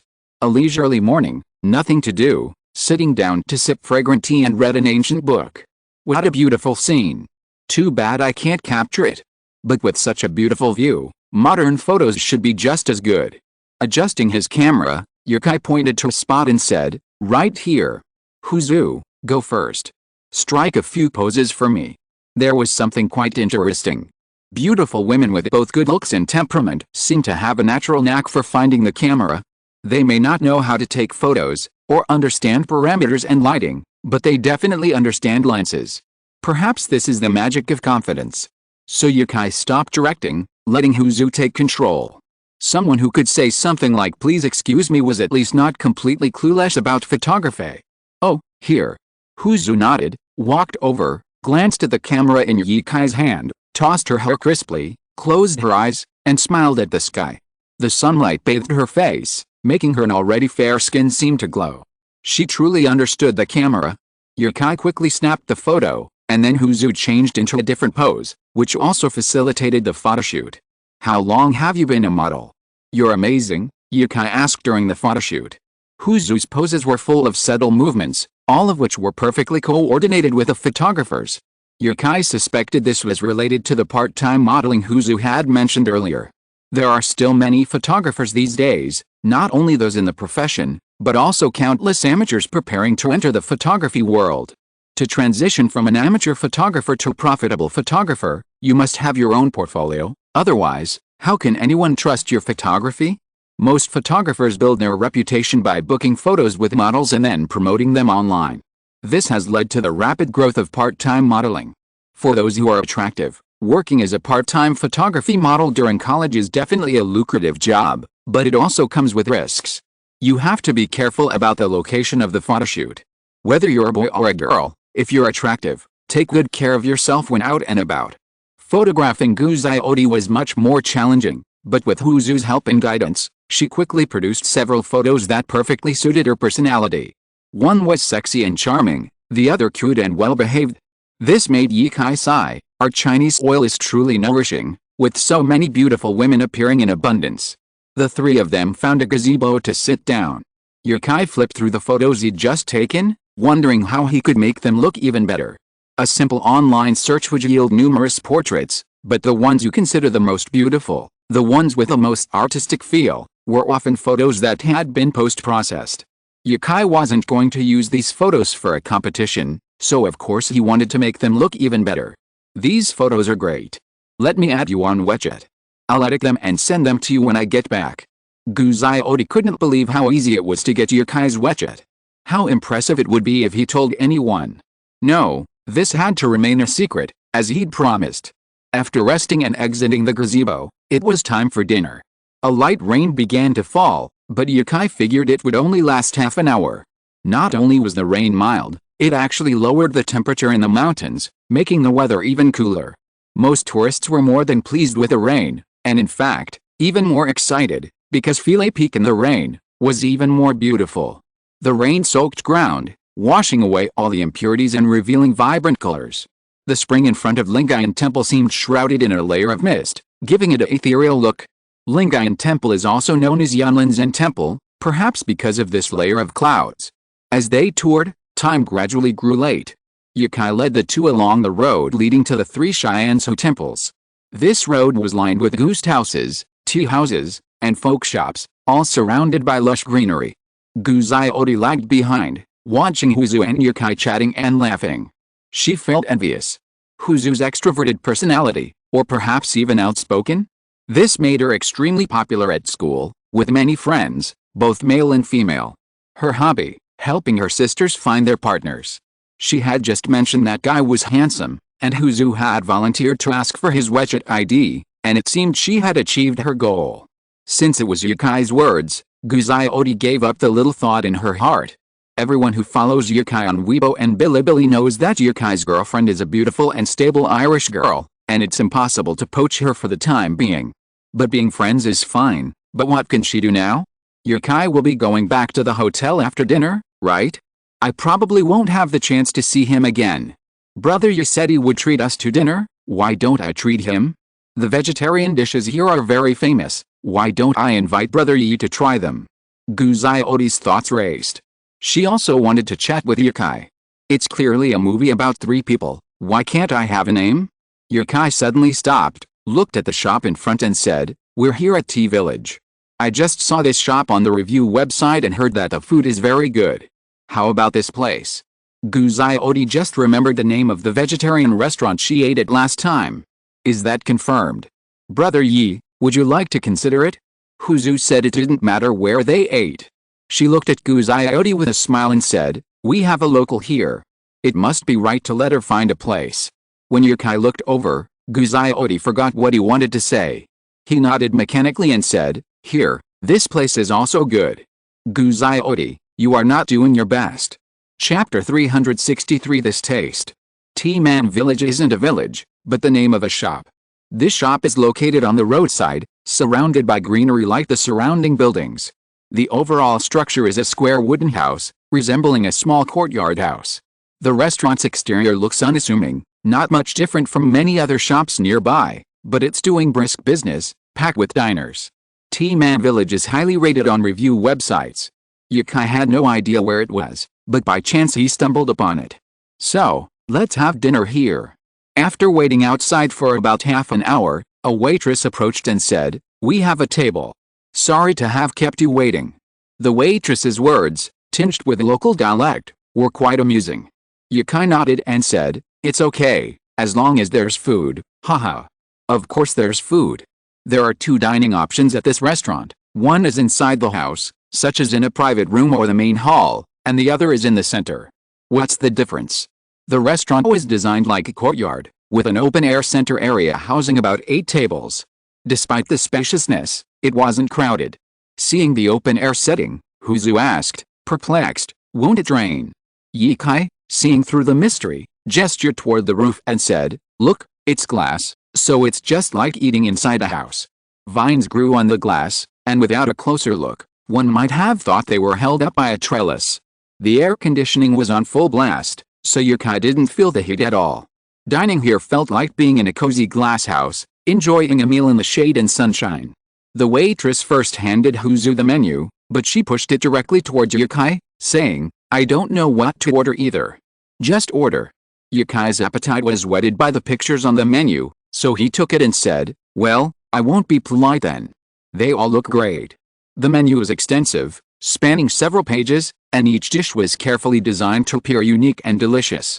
Farmer's taro pot, farmer's tea fragrant chicken, homemade mandarin fish, braised pork with dried plums, glutinous rice lotus root. That's all. Serve first, and order more if you're not satisfied. 5 dishes for 3 people, Yukai thought, should be enough. While waiting for his food, he could smell the aroma wafting from other tables, and he was incredibly greedy. He kept glancing inside, hoping to see the waiter approach with their dishes. Huzu whispered to Guzai-oti, "Is this your idol? He seems so approachable, just like us ordinary people. Do I have 3 eyes and 3 ears?" Yukai, who heard everything clearly, wondered in his heart, why do people think public figures are different? One of the dishes arrived. The waiter came up with a plate, announcing the dish's name, glutinous rice lotus root. "Please enjoy." The long, slender plate held sliced lotus root, the color of sugar, its cavities filled with glutinous rice, and a layer of candied osmanthus drizzled on top. Yukai licked his dry lips and enthusiastically invited everyone to eat, eat, eat. This is an appetizer. The first bite of the glutinous rice lotus root was met with the aroma of osmanthus. After all, it was generously sprinkled with sugar. But as soon as he bit into it, the delicate fragrance of the lotus root was palpable. This dish, likely cooked with dates, brown sugar, and rock sugar, was very sweet. There were about 12 pieces on the plate, but Yukai ate 2 and stopped because a meat dish arrived, a farm-style taro stew. Served directly in a black clay pot, it contained palm-sized pork belly and palm-sized taro, layered together, topped with chunks of scallion, ginger, and garlic.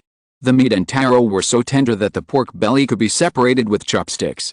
You could imagine how flavorful this dish was. It practically melted in your mouth, filled with the aroma of meat and soy sauce. Yukai also felt that taro was an ideal ingredient for stewing with meat. The longer it was stewed, the more it absorbed the aroma of the meat and the taro's own flavor. It had been a long time since Yukai had tasted such a satisfying meat dish. For a moment, he was actually touched. Sure enough, he'd have to bring someone with him when he went out to eat. Eating alone was completely pointless. Everything he ate felt like instant noodles. Just then, Yukai heard the waiter say, "Here we go, privately prepared mandarin fish. Be careful." When Yukai looked over, he almost thought the waiter had brought a wash basin. The dish was enormous, twice as large as the farmhouse taro stew. When the waiter set the dish down, Yukai saw yellowish fat and mushrooms floating in it, but beneath it was a milky white layer, the authentic fish broth. Fish broth was a favorite of Yukai, so when he saw it on the menu, he ordered it without hesitation. It was also the restaurant's signature dish. The privately prepared word in the name suggested it wasn't something you could find anywhere else. Because this dish was so generous, the accompanying spoon was also large. 2 spoonfuls could easily fill a rice bowl with the fish soup. Yukai took a sip of the soup, curious to see what made this homemade mandarin fish soup different from other fish soups. Huzu and Guzai-oti looked at him curiously. "Why are you looking at me? Eat your meal." Guzai-oti lowered her head. Huzu smiled and said, "You seem to treat your meal with such ritualistic abandon, we can't bear to disrupt it. I think you want me to test it for poison first." Yukai joked, then began to sip the fish soup. "Huh? That taste. A mouthful of fish, 2 pieces of mushroom, that aroma." The fish soup was naturally delicious. This dish was exceptionally well prepared. Take the last fish soup Yukai had, this mandarin fish soup was far more delicious than the grouper soup. Furthermore, in previous fish soups Yukai had, the fish itself wasn't very flavorful, its essence having been absorbed into the broth. But not on this dish. The fish remained tender and retained its rich, fishy aroma. It's so tender that it melts in your mouth. You should try this fish soup too. The dishes were served quickly. The table was filled with 5 dishes. Among them, the plate of private mandarin fish took up 1/3 of the table, and the rest of the dishes were divided among the other dishes. Compared with the other dishes, the pork with preserved plums was very ordinary. This was the dish that Yukai used as a backup.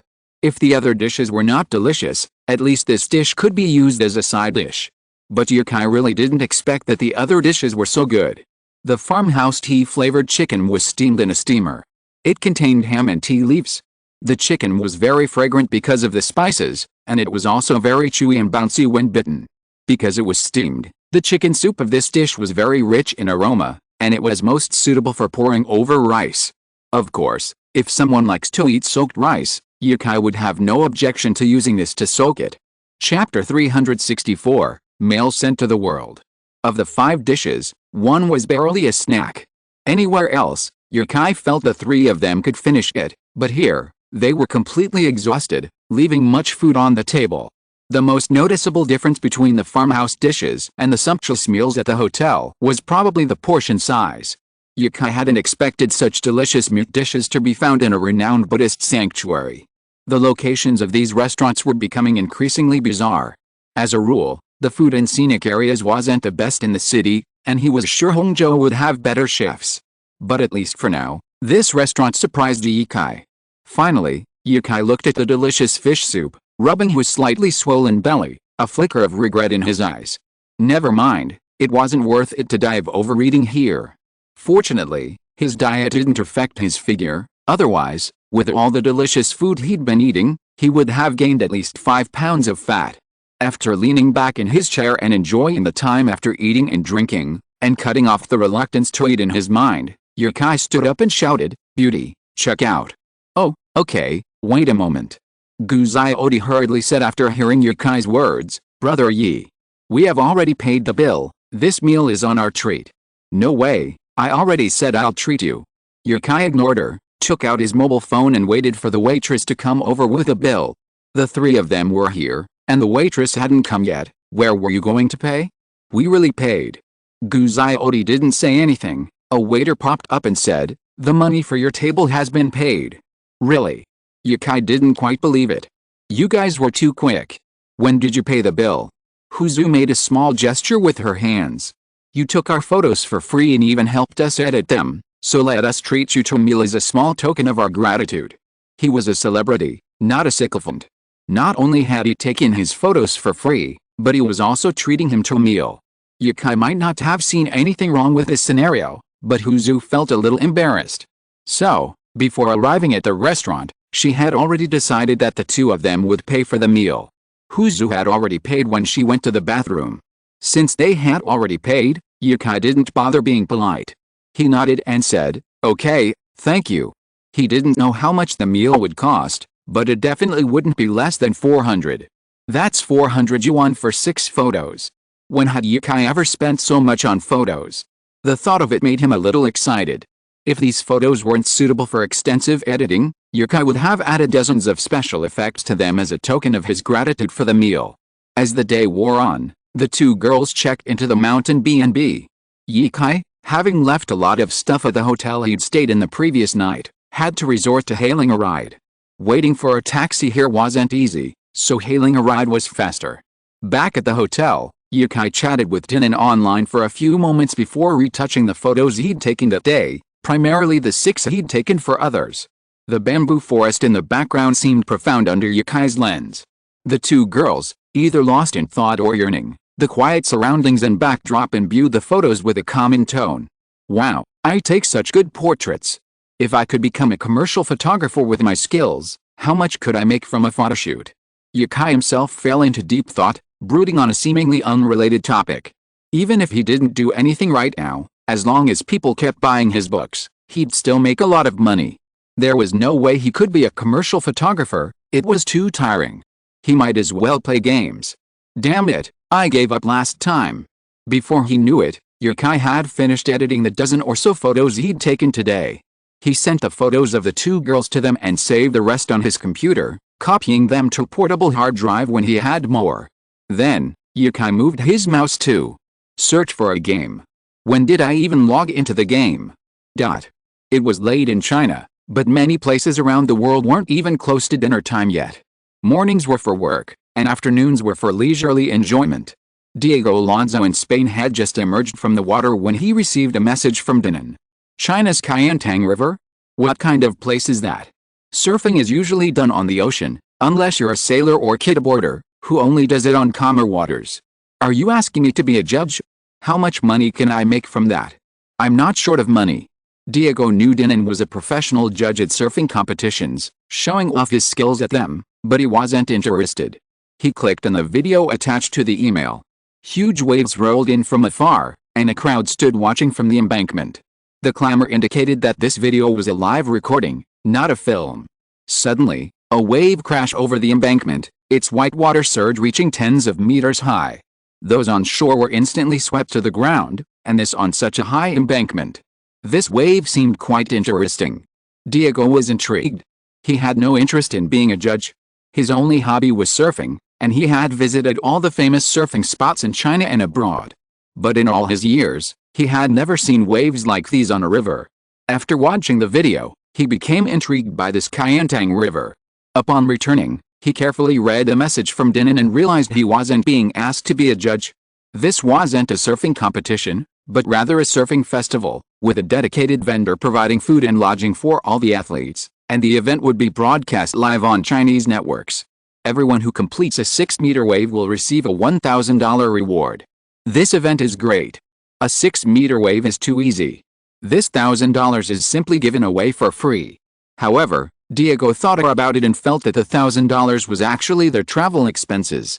Food and accommodation were provided, but the business did not mention reimbursement of travel expenses, so this money was probably just free travel expenses. This was also good, a conscientious sponsor. He was already thinking about when to set off. A new surfing spot with generous treatment, why not go? Although surfing on the river is somewhat dangerous, in Diego's view, it is not dangerous, it is a kind of excitement. Seeking excitement is what they have always been doing. At the same time, many famous surfers around the world received emails from Danone. In this month when there were no official surfing competitions, most people chose to participate in this event. If you're listening to this novel on a channel other than Fanfic World, it means they downloaded and uploaded it without effort. We cordially invite you to visit our channel, Mundo Fanfic Novelis. There you'll find the original version of this story and you can explore many other novels of various genres. We're waiting for you to immerse yourself in a world of incredible novels. Chapter 365 Weibo Warm-Up. Because this promotional event required a significant investment, Yi Zhuqiang personally led the team, assembling a 46-person work group. This diverse group included lifeguards operating speedboats and Kingniu employees responsible for liaison with relevant agencies. Carrying out such extreme sports in the Qiantang River wasn't easy. First, the river is a key surveillance location, patrolled daily. Second, it's a major tourist attraction in Hangzhou, with countless tourists watching the crashing tides. So many people watching, dozens of you rushing into the water? Are you making a fuss? Are the municipal authorities just sitting around doing nothing? Anyone who dares to do this will be arrested.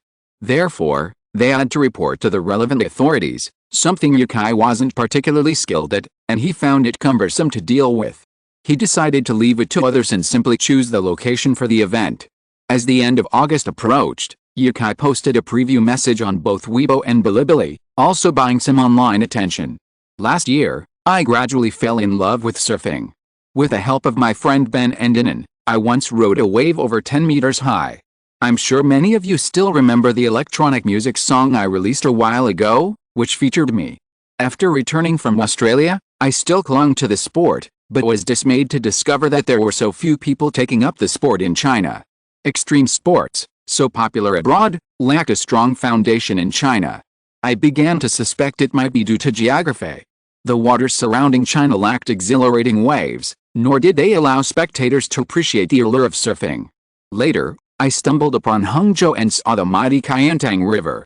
My only thought was, aren't these waves beautiful? So, at my urging, my father sponsored a Qiantang River surfing event for me, inviting 30 of the world's top surfers to Hangzhou. Beneath the Qiantang River's tides lies a wildness untamed for tens of thousands of years. Unlike the ocean, its intricacies have been well understood over countless years of surfing.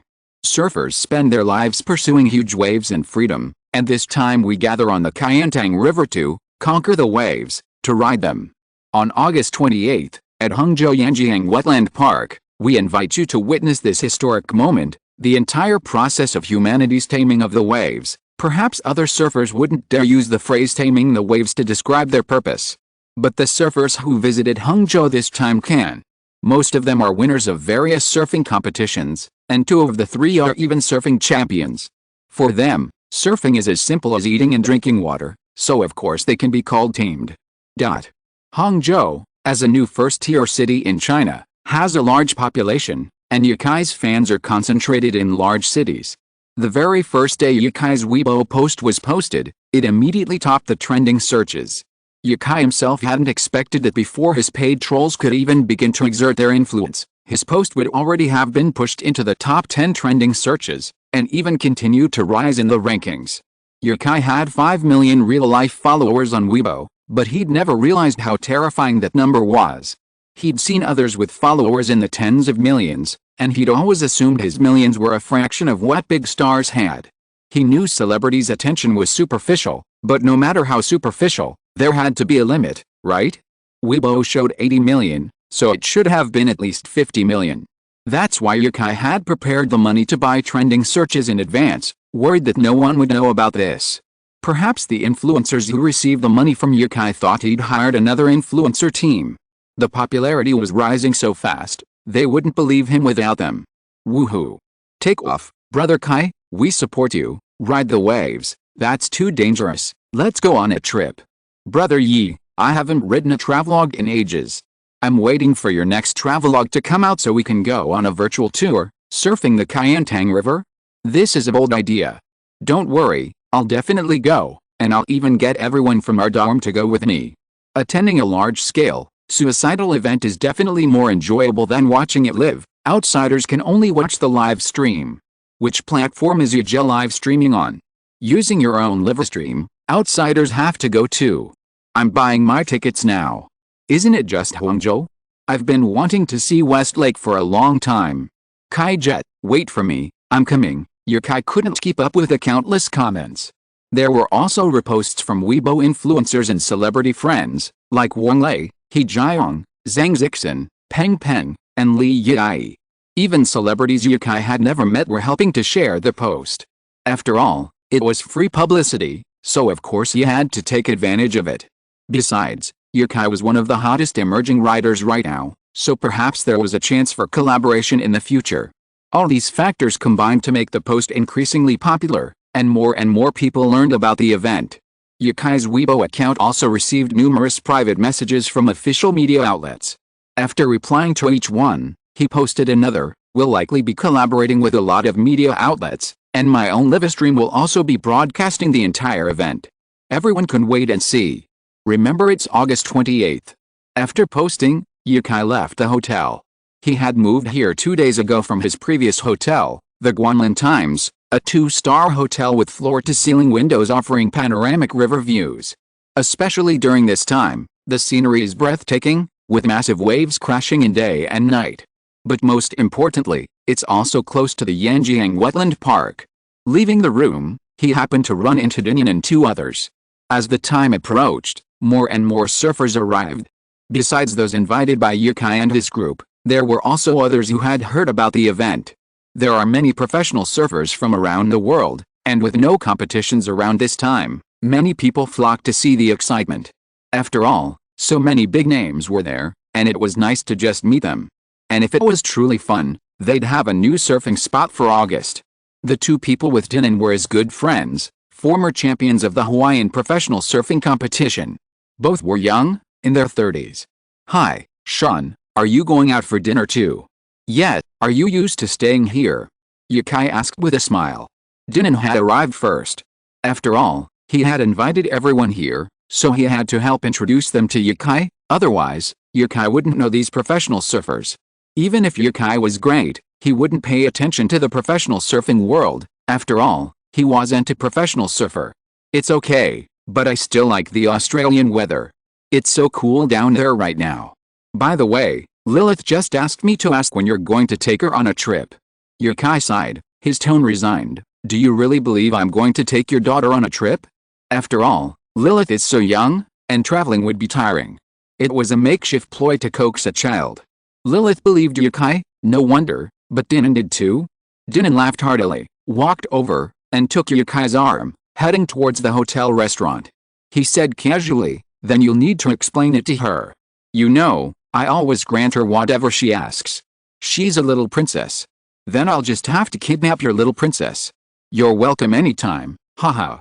The other two, Mark, Chris and Flower Allen, chatted and laughed as they made their way to the elevator. The restaurant was on the 8th floor and quite empty. This hotel's restaurant was only for hotel guests, and many guests ordered directly through room service, which was delivered to their rooms. It was relatively rare for people to eat directly here.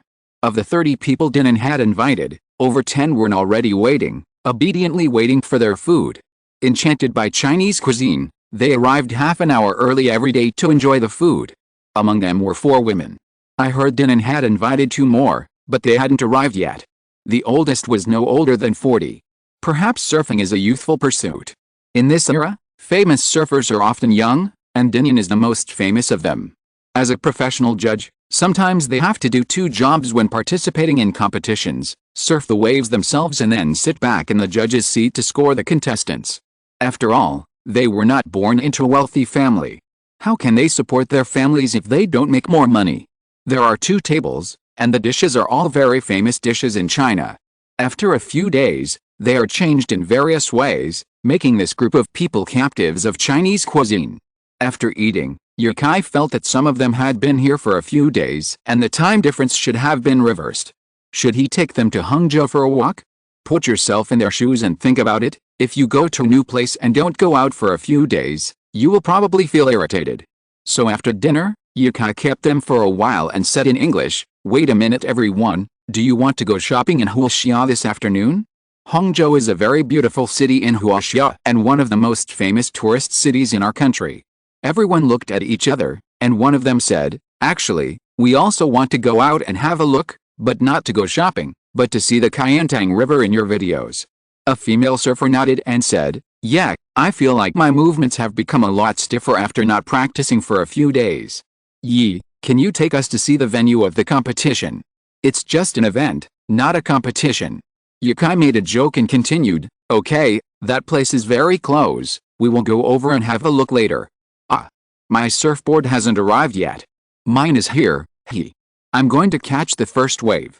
Yukai didn't have the heart to disturb their interest, but if he didn't say it, it might make everyone angry, so he said, "You can only watch now, you can't go surfing. We only managed to get 1 day to hold the event. You are not allowed to go in the water at other times. If they are all Huaxia, it shouldn't matter much. Just protect the safety of those who go into the water." But there were too many foreigners, and the park management was worried about accidents, so they restricted this group of foreigners from going into the water at other times. Chapter 366 Contestants arrive. Yukai's words were met with mixed reactions from the foreigners. Dinan, a more measured person, reasoned that this was a wave no one had ever surfed before. If they were only given a day to perform, what would happen? He remembered Yukai saying there would be a lot of media in attendance. If something went wrong, wouldn't that be a disservice to surfing? Can you let us go 2 days in advance to experience the difference between the waves here and those in the ocean? If we're only given a day, I'm worried it might lead to some kind of joke. Yukai had no other options. The Kayantang River's high tides depended on the time of year. Not every day's tide was suitable for surfing. Whatever. Let's go. Someone said impatiently. Are you kidding me? Are Chinese rules still trying to control us? Is swimming in the river illegal? What's there to worry about? We can just jump in with our surfboards. Not far from the hotel was the Yanjiang Wetland Park, a vast expanse of greenery. A circular path surrounded by trees led to Yanjiang Avenue. The advantage of surfing here is the large expanse of water. The disadvantage is the nearby bridge, though surfers can avoid it. The group crossed the park and reached Yanjiang Boulevard, which bordered the park on one side and a dike on the other. Below the dike, of course, was the river.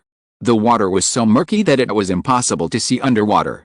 Waves surged in from the distance. But these waves weren't violent, not at all like the violent ones Yukai had captured in his videos. When the tide reached the dike, it simply surged over the surface, only to overflow before quickly flowing back into the river. Isn't this place suitable for surfing? It doesn't look like the location in the video. Yukai nodded and said, surfing here depends on the timing of the high tide. There's a high tide in the morning and evening that can achieve the effect I captured in the video, but the best time is actually on the day we've chosen. But it wasn't a wasted trip. Everyone could stroll around and get a feel for it, and later in the day, they could observe a typical high tide. There are few locals and tourists here. If Yukai hadn't mentioned the surfing event on Weibo, the daily attendance would have been around a few hundred people. But now that the park has been trending on Weibo, it's instantly become a popular park in Hangzhou, with a constant stream of visitors. Along the Riverside Avenue, a construction cordon has been erected. Kingnia Company employees are working with park staff to set up the venue. Dozens of speedboats are crisscrossing the river in this area. Among them are Kingnia employees, park staff, and government officials.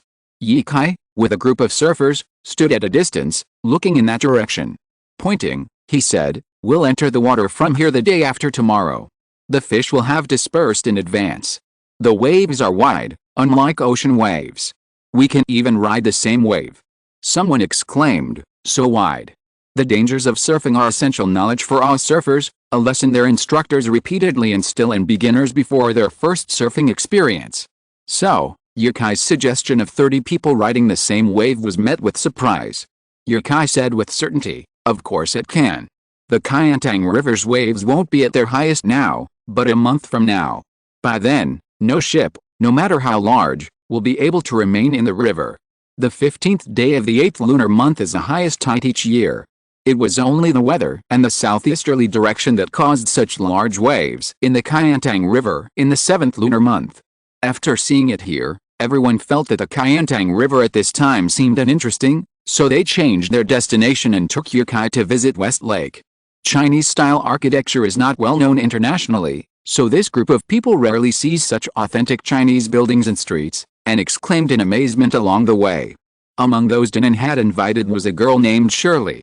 Looking at the scenery of China, she suggested, "If the event the day after tomorrow goes well, how about having the Surfing Association hold a surfing competition here?" Danan, a professional judge, was impressed by her idea and said with a smile, "I think Shirley's idea is great. I'll apply for it when the time comes." "Yes, but China doesn't have any professional surfers. Aren't we being a bit unfair to China?" "Yi, are you going to participate?" Yukai thought for a moment and shook his head. "Probably not. I'll just try it out on my own. I don't have the time to train, and I can't compete with you guys." Danan also realized that Yukai was the only Chinese surfer he knew.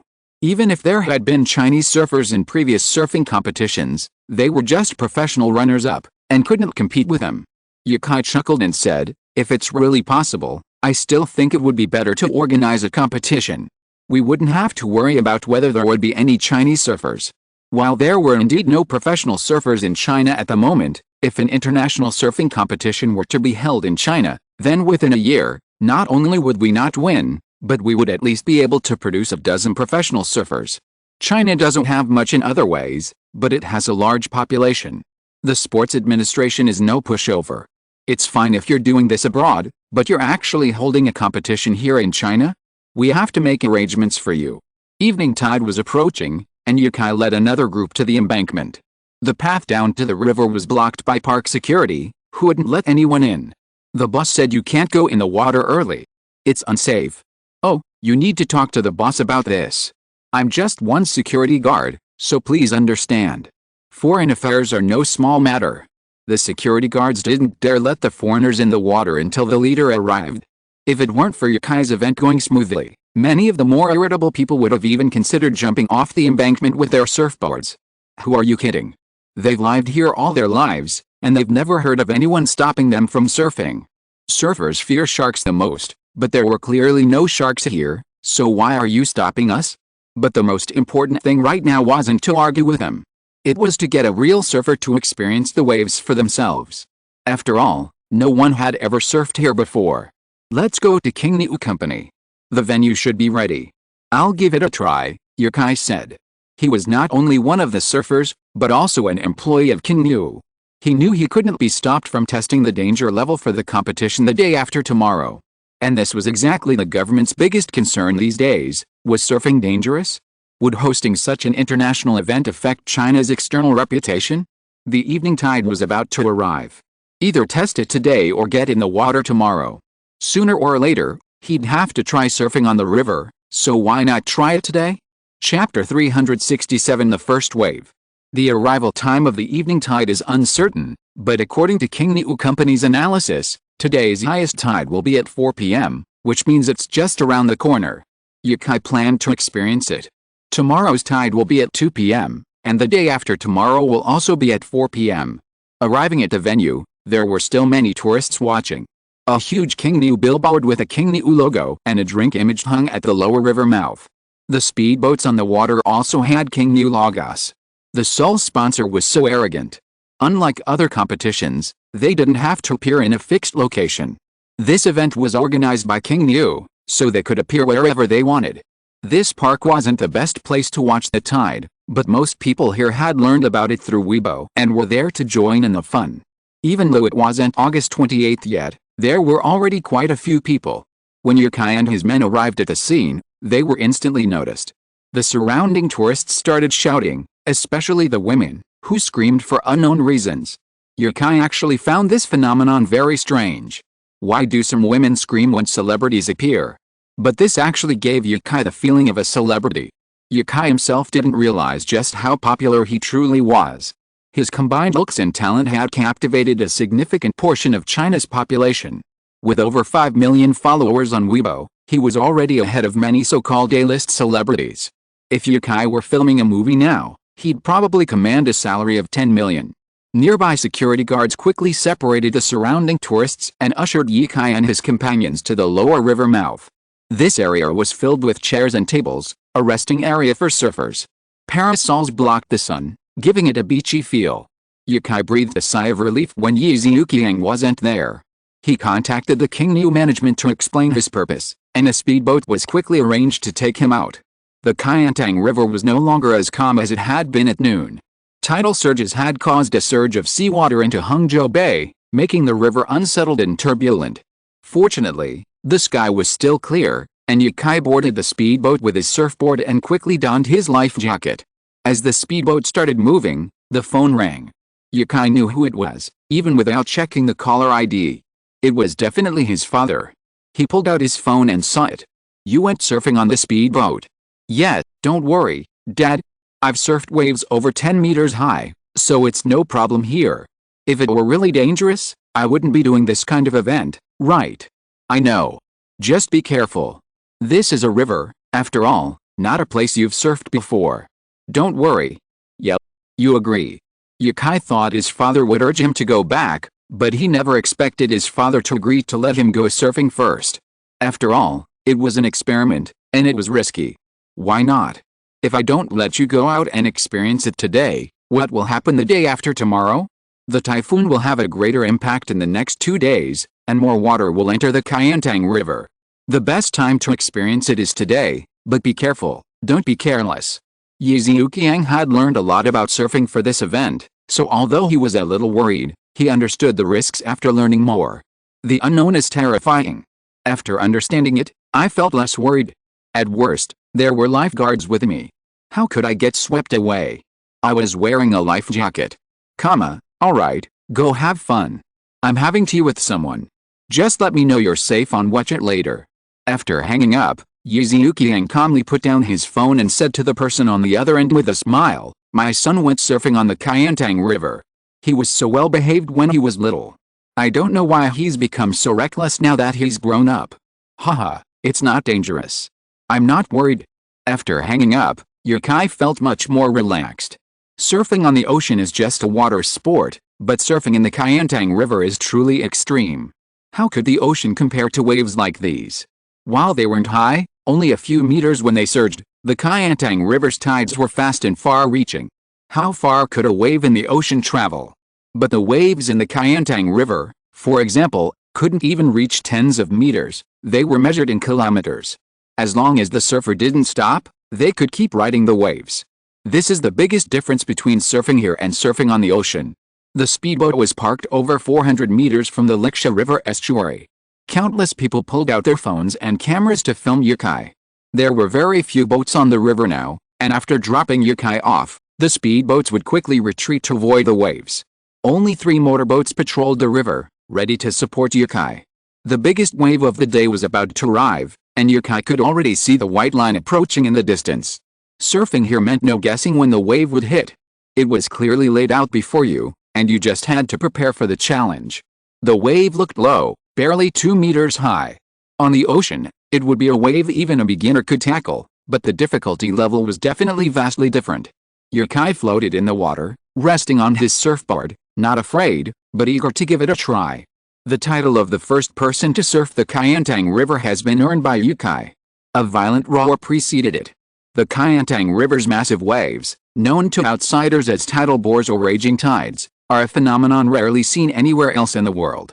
This is due to the shape of Hongzhou Bay, where the Kayentang River meets the sea, and its unique topography.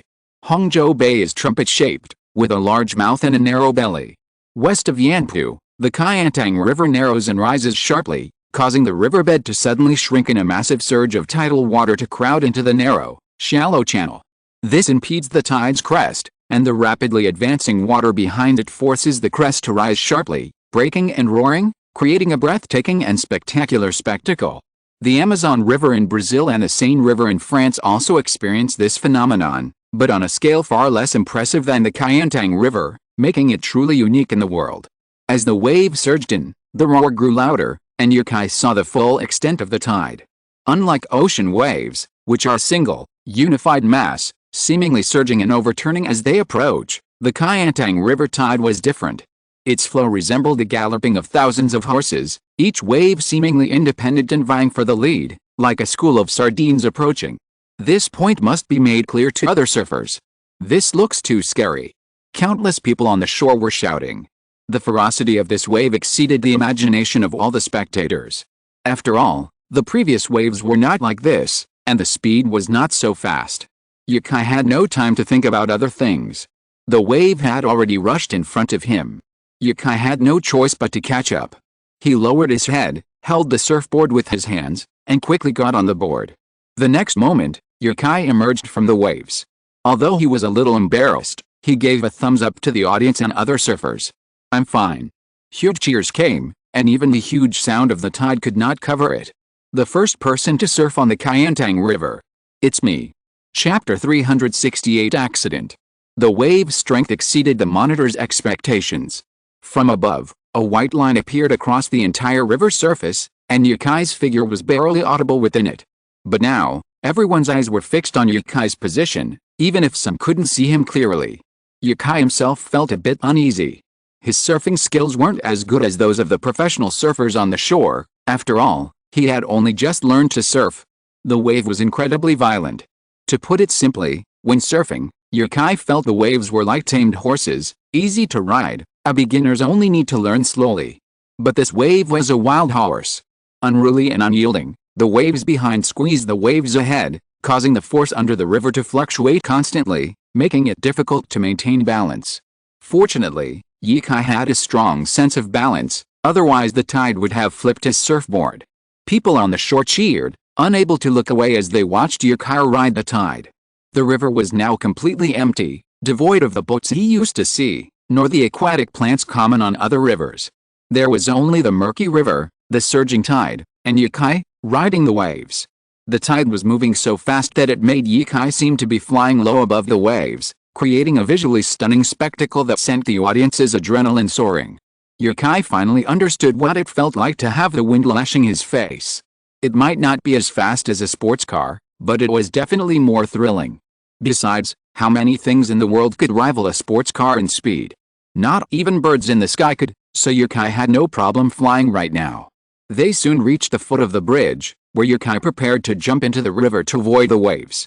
But just as he was about to jump, he heard a splash. What was that sound? A fish? The ultrasonic wave repelling large fish wouldn't start until tomorrow, so Yukai had no idea what was in the water right now. Judging by the sound, it must be a big fish. But Yukai wasn't worried about what a single fish could do to him. He jumped in as the tide crashed under the bridge. Normally, surfers use a foot rope, partly for safety, so they can quickly grab it and rest after a sudden break. But using a foot leash in strong waves has only disadvantages. If thrown by a wave, The footleash will cause the surfboard to automatically rebound towards the user, easily injuring themselves. The famous surfer, inventor of the O'Neill wetsuit, was blinded in one eye by a surfboard for this very reason. So, Yukai didn't tie a footleash and simply dove sideways into the river. Unable to control his surfboard, it was swept over 10 meters high by the current. Gurgle, gurgle. The underwater conditions were brutal. The currents, like the thoughts of a psychopath, spun left and right, pushing Yukai left and right. Fortunately, the situation calmed down as the tide receded. But Yukai knew it was only temporary. In 20 minutes, the tide would return after hitting the dam, creating an undertow no less powerful than the current. Yukai wore full protective gear, but since diving goggles made it difficult to see the waves, he left them and was hesitant to open his eyes in the water. After swimming out of the water, Yukai noticed he was surrounded by numerous fish, seemingly stunned by the wave. A lifeguard on a jet ski quickly reached Yukai, looking equally distressed. His hair, dry when he'd seen them, was now soaking wet. It looked as if the jet ski was struggling to hold up in such a tide. The lifeguard extended his right hand toward Yukai, asking worriedly, "Are you okay? We just received word that there's been a storm in Haining with strong winds, which is why the waves are so high." "I'm fine," Yukai said, taking the lifeguard's hand and climbing onto the back of the jet ski. He wiped the water off his face and surveyed his surroundings. Of the 3 jet skis, only one had come to him, the other 2 were lingering beneath a bridge. "What happened to them?" The lifeguard said, "Someone just jumped into the river, right around the time you got under the bridge. We were worried, since they jumped not far from you." "Suicide?" Yukai asked, surprised. "It's 2020, what's there to be worried about?" Yukai remembered the splash he'd heard earlier. Back then, he'd wondered if it was a large fish in the water. Now, it seemed to be the sound of the person jumping into the water. Yukai looked up at the bridge. It was so high, could he still be saved if he jumped? "Have they found it?" Yukai asked. The lifeguard, also worried, shook his head. "Probably not. If they've found it, they should be heading back. What do you think? I can take you back to rest, but the surfboard won't be easy to find. A life is at stake. If they can't find it, then they can't. Let's go over and take a look." If the person was truly dead, wandering around the bridge wouldn't be possible. Either they'd sunk beneath the surface, or they'd been swept away by the waves. With a wave so violent, at speeds of dozens of kilometers per hour, finding someone would be incredibly difficult. Yukai was a good swimmer and could hold his breath longer than most. He was thinking of diving underwater to see if the person hadn't been swept away, so he could still save them. Seeing that Yukai was alright, the lifeguard immediately drove over and joined the search. Just as Yukai had said, human lives were at stake. This was a serious matter. After reuniting with the 2 motorboats, Yukai's lifeguard asked, "How's it going? Did you see anything?" "I didn't see a single shadow. I think he might have been swept away." "Not necessarily," Yukai said. "If he fell directly, he'd probably end up in deep water. After dodging the first wave, he wouldn't be swept away. I'll go down and take a look." Yukai grabbed a pair of diving goggles from the motorboat, put them on, and dove in. There's a golden window for rescuing someone from the water, generally within 4 minutes, and no more than 8. Any longer than that and it becomes difficult to save them. Almost 3 minutes had passed since Yukai heard the sound of someone falling into the water. The underwater currents were still strong, with the undertow and tides fluctuating in strength, sometimes forward, sometimes backward. But now with the goggles, Yukai dared to open his eyes in the water. Fish swam restlessly, cans of mineral water bottles barely visible. Seaweed, pulled from the riverbed by the current, drifted back and forth beneath the surface. Yukai calculated the time, searching for an eternity. Just as he was about to give up and swim in another direction, he suddenly felt a different current beneath him. The human body is highly sensitive underwater, and Yukai's body was also enhanced in this area, allowing him to sense the water's changes like a fish. Continuing to swim downward, Yukai saw a man struggling violently. He was only now struggling. It seemed he had been knocked unconscious by the water when he fell, and now, for some unknown reason, his desperate desire to survive had suddenly awakened. If Yukai hadn't spotted him, he would have drowned in half a minute. Yukai grabbed his chest from behind and swam outward. The man, sensing someone beside him, struggled even more, but soon calmed down. Swimming faster, Yukai surfaced seconds later and shouted to the nearby motorboat, "Here, hurry." He's in shock. Chapter 369 How did you survive loneliness? As long as the man was rescued, Yukai was worried that not being able to find him would affect his activities the following day. Although he had fainted again, Yukai felt that rescuing him should be easy. It didn't make sense that someone who had been dancing and waving their hands just a few seconds ago would instantly die from shock. He wasn't a 40-year-old man, so how could his physical condition be so poor? Looking down, he saw that the man was no more than 25, with deep sunken eyes and heavy dark circles and bags under his eyes. It looked like he had been practicing Taoism for years and was seriously sleep-deprived. Hiss. This was a thorn in his side. Maybe his health was even worse than that of an elderly person. Yukai could guess half of his profession, either a programmer or a designer. Yukai used to be a designer, but later switched to photography post-production. A motorboat quickly arrived, carrying the two people back to shore. Several lifeguards coordinated to provide first aid after the drowning, but Yukai was unable to intervene. The man's jump into the river was witnessed by the spectators standing by. After all, the bridge wasn't that far away, and Yukai was surfing right under it. If either he or Yukai had been unlucky, they might have crashed into it.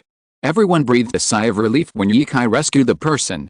Some social media outlets quickly wrote articles on their phones and snapped photos of Yukai. Even without photos, they could have made up a story, but with photos, they could easily write thousands of words. If it weren't for this incident, Yukai would have been greeted with cheers upon his return. But now, the cheers were choked by the noise. Everyone was focused on whether this person would survive. Cough. Ugh. The lifeguard drained the water from the person's stomach. Seeing this reaction, everyone breathed a sigh of relief, and Yukai sighed deeply. If he had died, how could we even hold the event the day after tomorrow?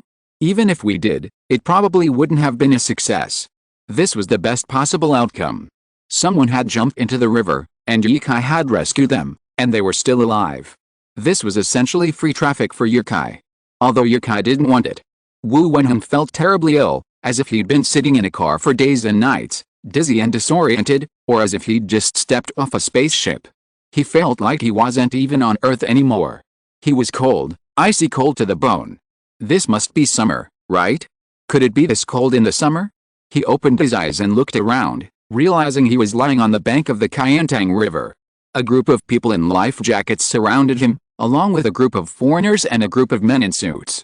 Looking up, he saw a crowd of onlookers, perhaps 100 or 200 people at a glance. What were they looking at? Were they looking at me? But what had I done? Wu Wenheng looked back at the Kyantang River. Oh, I'm committing suicide. The thought didn't register with him, as if being dead or not didn't matter. He tried to speak, but his throat felt like a knife scraping against his throat. You saved me. The voice was incredibly hoarse, something Yukai had never heard before. Perhaps his vocal cords were damaged. Yukai nodded and said to him, "Yes, we saved you. You're still so young, what hurdle can't you overcome? Where is your home? I'll take you back."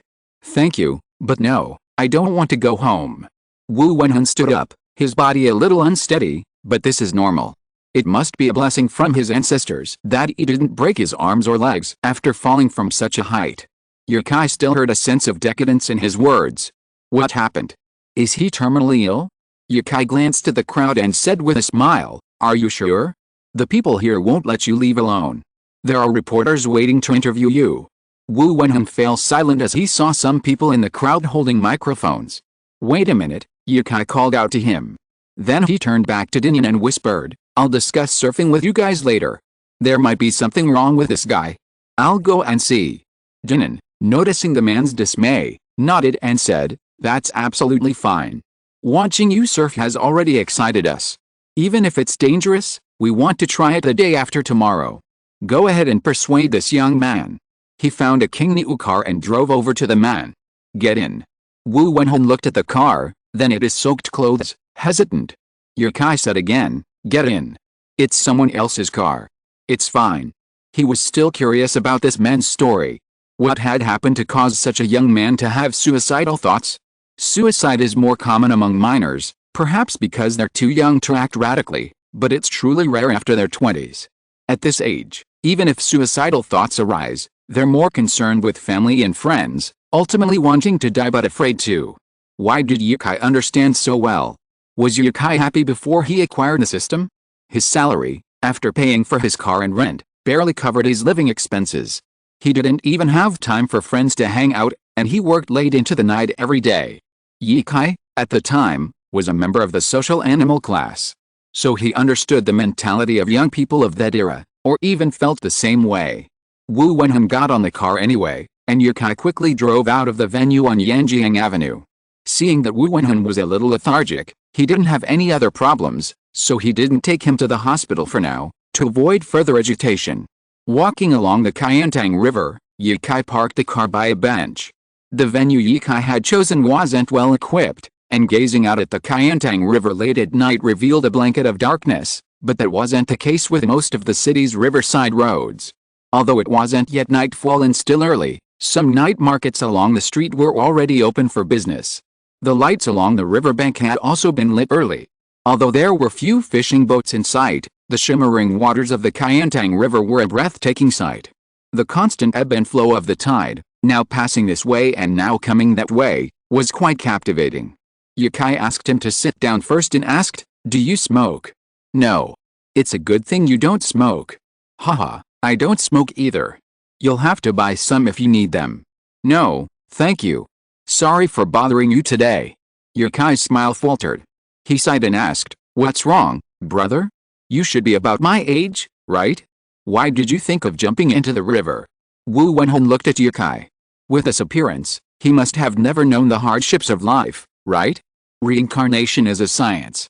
Some people are born at the finish line, either rich or good-looking, easily wooing the woman they'd otherwise spend their entire lives pursuing. At that moment, he suddenly wanted to taste a cigarette. After a long silence, he felt a little sorry for Yukai. After all, Yukai had saved him, and although he was very handsome, he didn't dislike him at all. At this time, Wu Wenhun spoke in his incredibly hoarse voice. "How did you survive loneliness?" Chapter 370 Love Ignited by Flames. Lonely? Yukai felt his loneliest moment was right after graduating from college. His girlfriend and he had chosen different paths and had broken up amicably. That was the loneliest time. But then, driven by the need to make money, he hadn't had time to think about whether he was lonely or not. Seeing Yukai didn't say anything, he asked again. "How long have you been out of school?" 2 or 3 years, time flies." "Oh? Then we're about the same age, but if we were sitting together now, others would probably think there's at least a 10-year age difference between us." Yukai's kindness lowered his guard. Perhaps Wu Wenhun needed nothing more than a good listener. Fortunately, Yukai was that kind of person. Yukai looked at him closely. The deep, dark circles under his eyes and the marks on his nose suggested he probably wore glasses, though the prescription was probably low. His skin was sallow, his build was overweight, and his hairline was receding. He didn't look like a recent graduate, but more like a programmer in his 30s. "You're just overdrawing your body.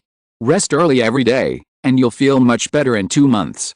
Wu Wenhun smiled and shook his head, introducing himself to Yukai. "My name is Wu Wenhun.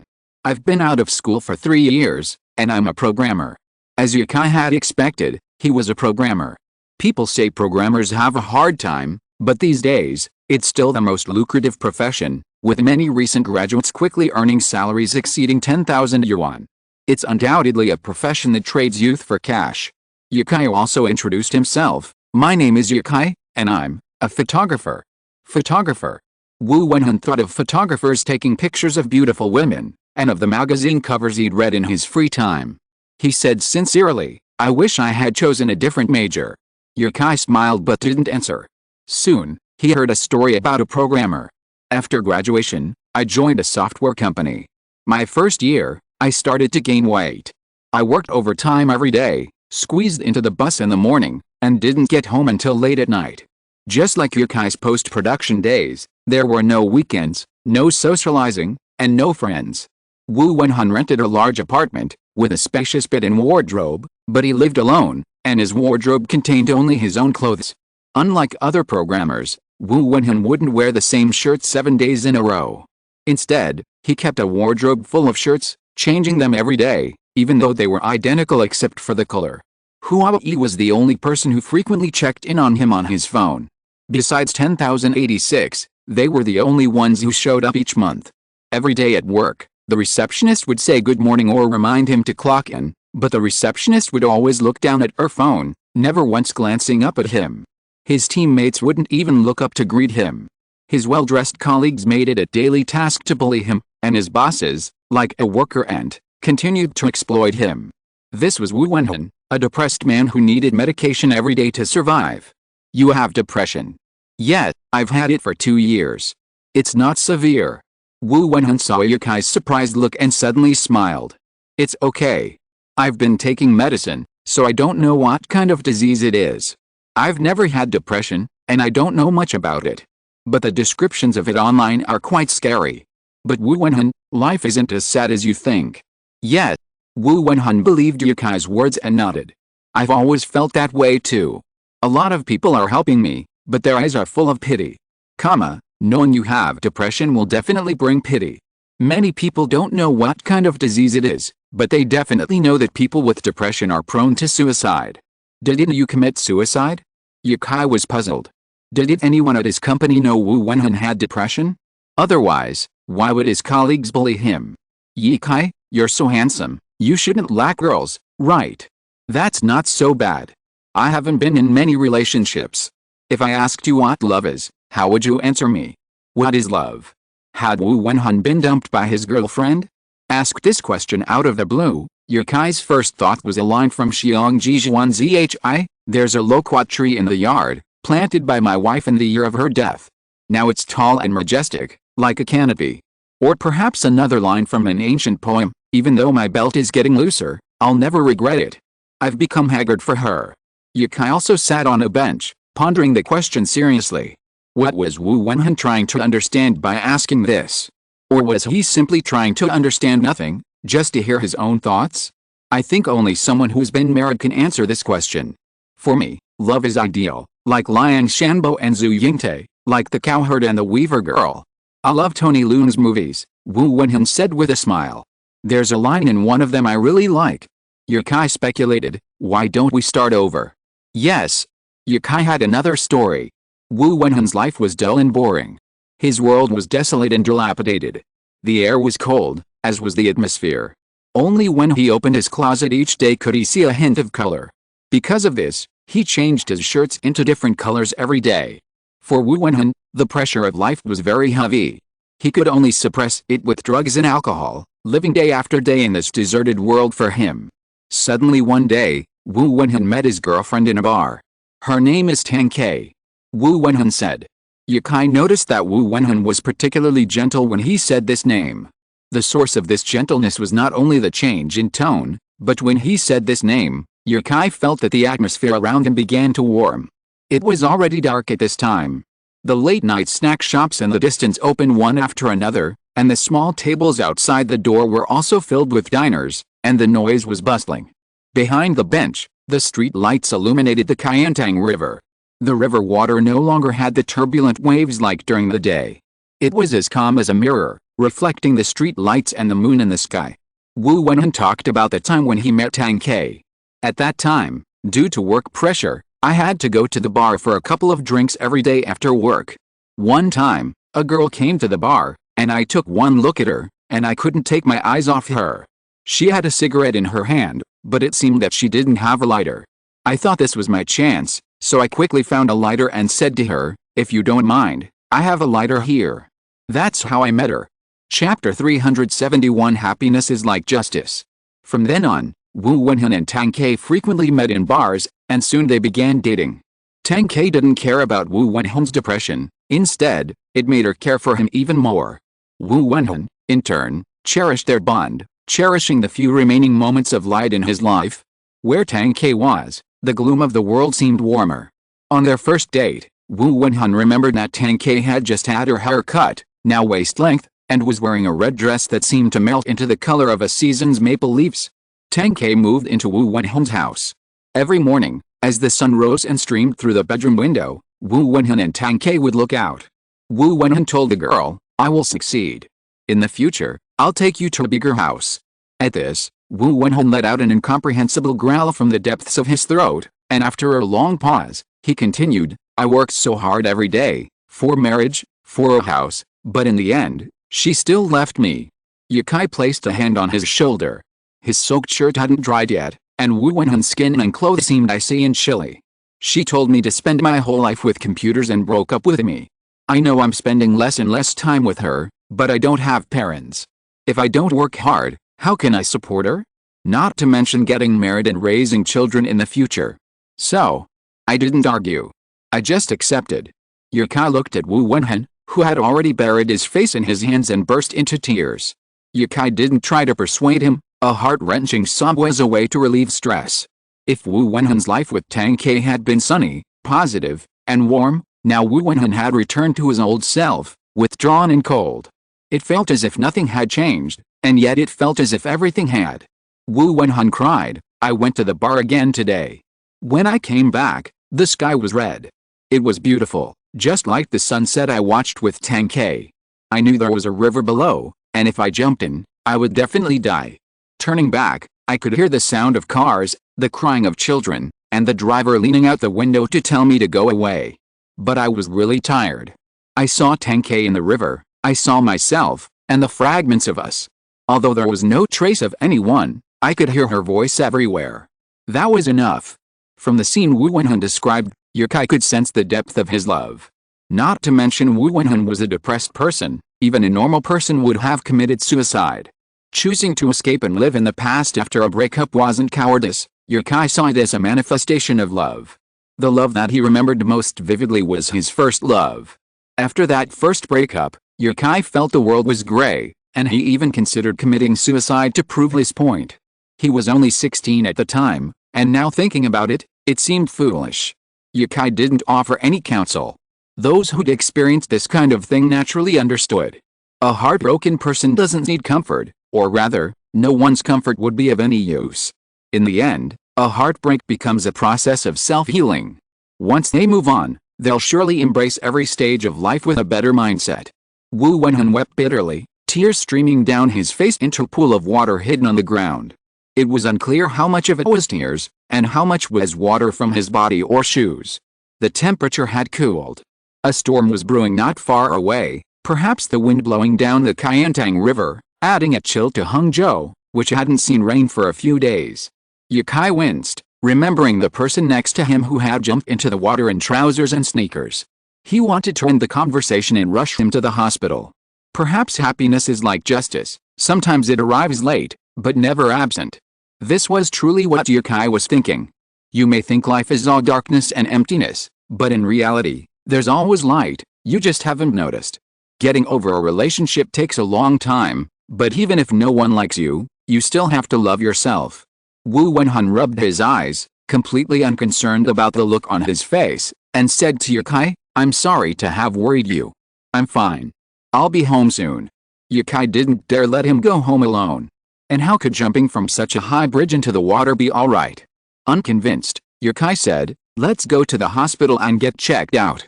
Wu Wenhan said, I'm really fine. Let's not waste the money. It's okay. There was an event going on where you jumped into the river today. It was an accident. The company will cover the medical expenses, not us. That's not necessary. I'm fine. I have to go to work tomorrow. Wu Wenhan continued to argue. However, after chatting for so long, Yukai had come to understand Wu Wenhan's character. Despite his resolute words, he would definitely go to the hospital if Yukai insisted. Wu Wenhan cared deeply about what others thought, so if Yukai pressed him, he would probably do it, as long as it didn't cross his line. Yukai felt this was why Wu Wenhan's company was exploiting him. No matter what illness you have, if you're easy to bully, others will bully you. It's okay once or twice, but over time, it becomes a habit. You're asked to fetch water, to organize documents. Who told you not to resist? Yukai drove Wu Wenhan to the hospital, changing his soaking wet clothes into a hospital gown. Yukai ordered a full set of tests. The doctor quickly emerged with a list of symptoms and said to Yukai, arrange for hospitalization. Concussion, liver rupture, renal hemorrhage. So serious. Yukai was startled. They had just been sitting and chatting 20 minutes ago. The doctor smiled and said, it's not as serious as you think. That's why he's not urinating. Otherwise, it would have been discovered long ago. It's not too late now. Hospitalize him for treatment. Yukai nodded and went to pay Wu Wenhan's bill. When they returned to the hospital room, Wu Wenhun couldn't even sit up. He had been fine before, but upon learning of his current condition, he seemed to collapse. You said you were fine, but if I sent you back, you would probably be dead in 2 days. If you're dead, then you're dead. Yukai frowned. After all, I saved you once. Can you stop acting so depressed? Is depression a big deal? Does depression mean you don't care about your own life? In fact, even if Wu Wenhun committed suicide after returning home, it would not be Yukai's business, but Yukai knew him and heard his story. To Yukai, he was no longer a stranger. Most people will regret after a suicide attempt, and love life even more. But depression is really a troublesome thing. Please give me some monthly tickets. It looks so deserted after the monthly tickets are refreshed. If you're listening to this novel on a channel other than Fanfic World, it means they downloaded and uploaded it without effort. We cordially invite you to visit our channel, Mundo Fanfic Novelis. There you'll find the original version of this story, and you can explore many other novels of various genres. We're waiting for you to immerse yourself in a world of incredible novels. Chapter 372 Members of the National Team. Let Wu Wenhun recover in the hospital first. Yukai had to return to the hotel to tell the other big guys about his experience surfing the river, which was far more challenging than surfing the ocean. Today's last wave was unusual. It looked impressive, but the waves the day after tomorrow would be even stronger and faster. It was already past 10 when they returned to the hotel. Dinan and the others were still awake, gathered to study Yukai's afternoon surfing video and observe the tide. Seeing Yukai return, Dinan asked, "How's that guy?" "He's in the hospital, he's fine," Yukai answered, then walked over to the computer screen and said, "Watching my video? How was it? Did you look more handsome than me surfing the ocean?" Female surfer Shirley looked at Yukai and said, "You were more charming than ever back then, but your skills were still novice. Come to my room tonight and I'll teach you how to surf." The group immediately erupted in laughter, completely forgetting their business. Yukai wiped the non-existent sweat from his forehead, his expression resigned. "Let me first tell you about my surfing experience." They fell silent. Of course, everyone's biggest concern here was the Kayantang River's raging tide. It was the sole reason they'd gathered in Hangzhou, not to see the handsome guy. Yukai pointed at the computer screen and said, "These waves are incredibly violent. You're all the best surfers on the ocean, and I'm sure you've all ridden waves over 10 meters high, right?" Many nodded. Becoming a surfing champion wasn't something achieved simply by practicing for a year or two. Many of these people had been fascinated by surfing since childhood, and had certainly experienced waves around 10 meters. Seeing their affirmation, Yukai said, "Don't underestimate the Kayantang River's tides, which are only 1 or 2 meters high. They're just as challenging as waves over 10 meters. The underwater force of the Kayantang River is incredibly unstable, and the speed of the waves is incredibly high. At these speeds, any fancy tricks are impossible. Surfing competitions require skillful maneuvers to earn points, but not here. Surfing in these tides is essentially an extreme sport. Extreme sports don't involve fancy moves, they require intense concentration and the thrill of hanging by a thread." Yukai expressed everything he'd noticed, but it was merely a warning. The actual event would begin at 2 p.m. the day after tomorrow. The evening tide would last from 2 p.m. to 4:30 p.m., with the strongest wave arriving at 4 p.m. They would have only 2 hours to adjust. Everyone would need to surf at the same time, and the water would be wide enough to accommodate 30 people. Even 50 or 60 would be possible. After all, the river was wide. From above, it would appear as a single white wave cutting directly across the surface, eliminating the risk of collisions between surfers. The next afternoon, Dinan and the others went to check the tide again. Yukai and the impromptu team rechecked tomorrow's tide. If it was a stronger wave, everyone would likely have to go ashore. Time passed quickly amidst the frantic preparations. Guan Zuixi was getting her makeup done at a hotel in Hangzhou. As the photographer was checking his equipment, assistant Xiao Wei looked at her boss, who was humming a song in front of the mirror, and asked, "You're so happy to be in Hangzhou?" "Of course I'm happy. I get to see Brother Yu again." Xiao Wei nodded in understanding. She had seen Yukai's photos online and was so stunned by him that she almost gave up the celebrity she had been following for years and joined Yukai's fan club. She had only been with the Guan Zuixiu's team for 3 months and hadn't seen Yukai in person in Ireland. However, she knew her boss was a die-hard fan of Yukai, the kind of fan group leader who managed several fan groups. Xiao Wei had always found this strange. You have several times more followers on Bilibili than him, more followers on Weibo than him, and you're beautiful, yet you're so obsessed with celebrities? Guan Zuixi watched the time pass by, and it was almost 2 o'clock before she could finish her makeup. She kept urging the makeup artist, hurry up, the event will start soon. She wasn't particularly interested in surfing, but she was interested in Yukai. Yukai had watched the flash mob recorded at the airport dozens of times and even made 2 videos specifically showcasing the ancient makeup of the women in the flash mob. 20 minutes later, Guan Zuixiu and her team arrived at the event, and the photographers quickly started their equipment. The Yanjiang Wetland Park wasn't as quiet as usual today. It was bustling with vendors and tourists, making the entire area a cacophony of activity. This surprised many elderly people who often came here to play chess and stroll. Many people were filming themselves with their phones or DVs, some shooting vlogs, others live streaming. Everyone was heading in one direction, the river. Kinyu promotional signs were everywhere, and countless foreign men in swimsuits stood at the river entry point. And that was just a fraction of the crowd. Many more had already entered the Kayantang River to surf. The Kayantang River's evening tide had begun. From 4 p.m. onward, every 20 minutes or so, a wave of white water would break through the sky, overwhelming the land. Many of the people Dinan had called in had already entered the water. Many of the surfers standing on the shore weren't invited by Dinan, but rather had joined in the fun after hearing the news. This also illustrates the weight of the East in the surfing world. Of those preparing to surf, only 1/5 were Asian, and a large portion of them were from island nations. The rest were from Southeast Asia, South Korea, and China. Chinese surfers came from Hainan, and nowhere else. Yukai hadn't known there were professional surfers in China before, so he went down to the river to look at the list of people they had signed, and only after seeing their names did he approach them. "Hello, I'm Yukai." There were 3 of them. Upon hearing Yukai's greeting, they said, "My name is Luo Hao." He pointed to the 2 people standing beside him and said, "This is Sun Haoyong and Zhao Bing."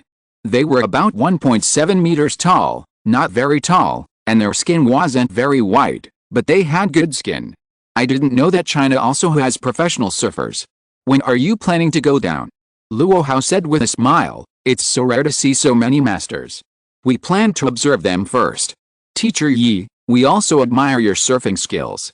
We were there when you were surfing the day before yesterday. So you know me." Sun Haoyong chuckled and said, "There may be very few people in China who don't know Teacher Yi now. We are from the Chinese surfing team, and someone has invited you to join before."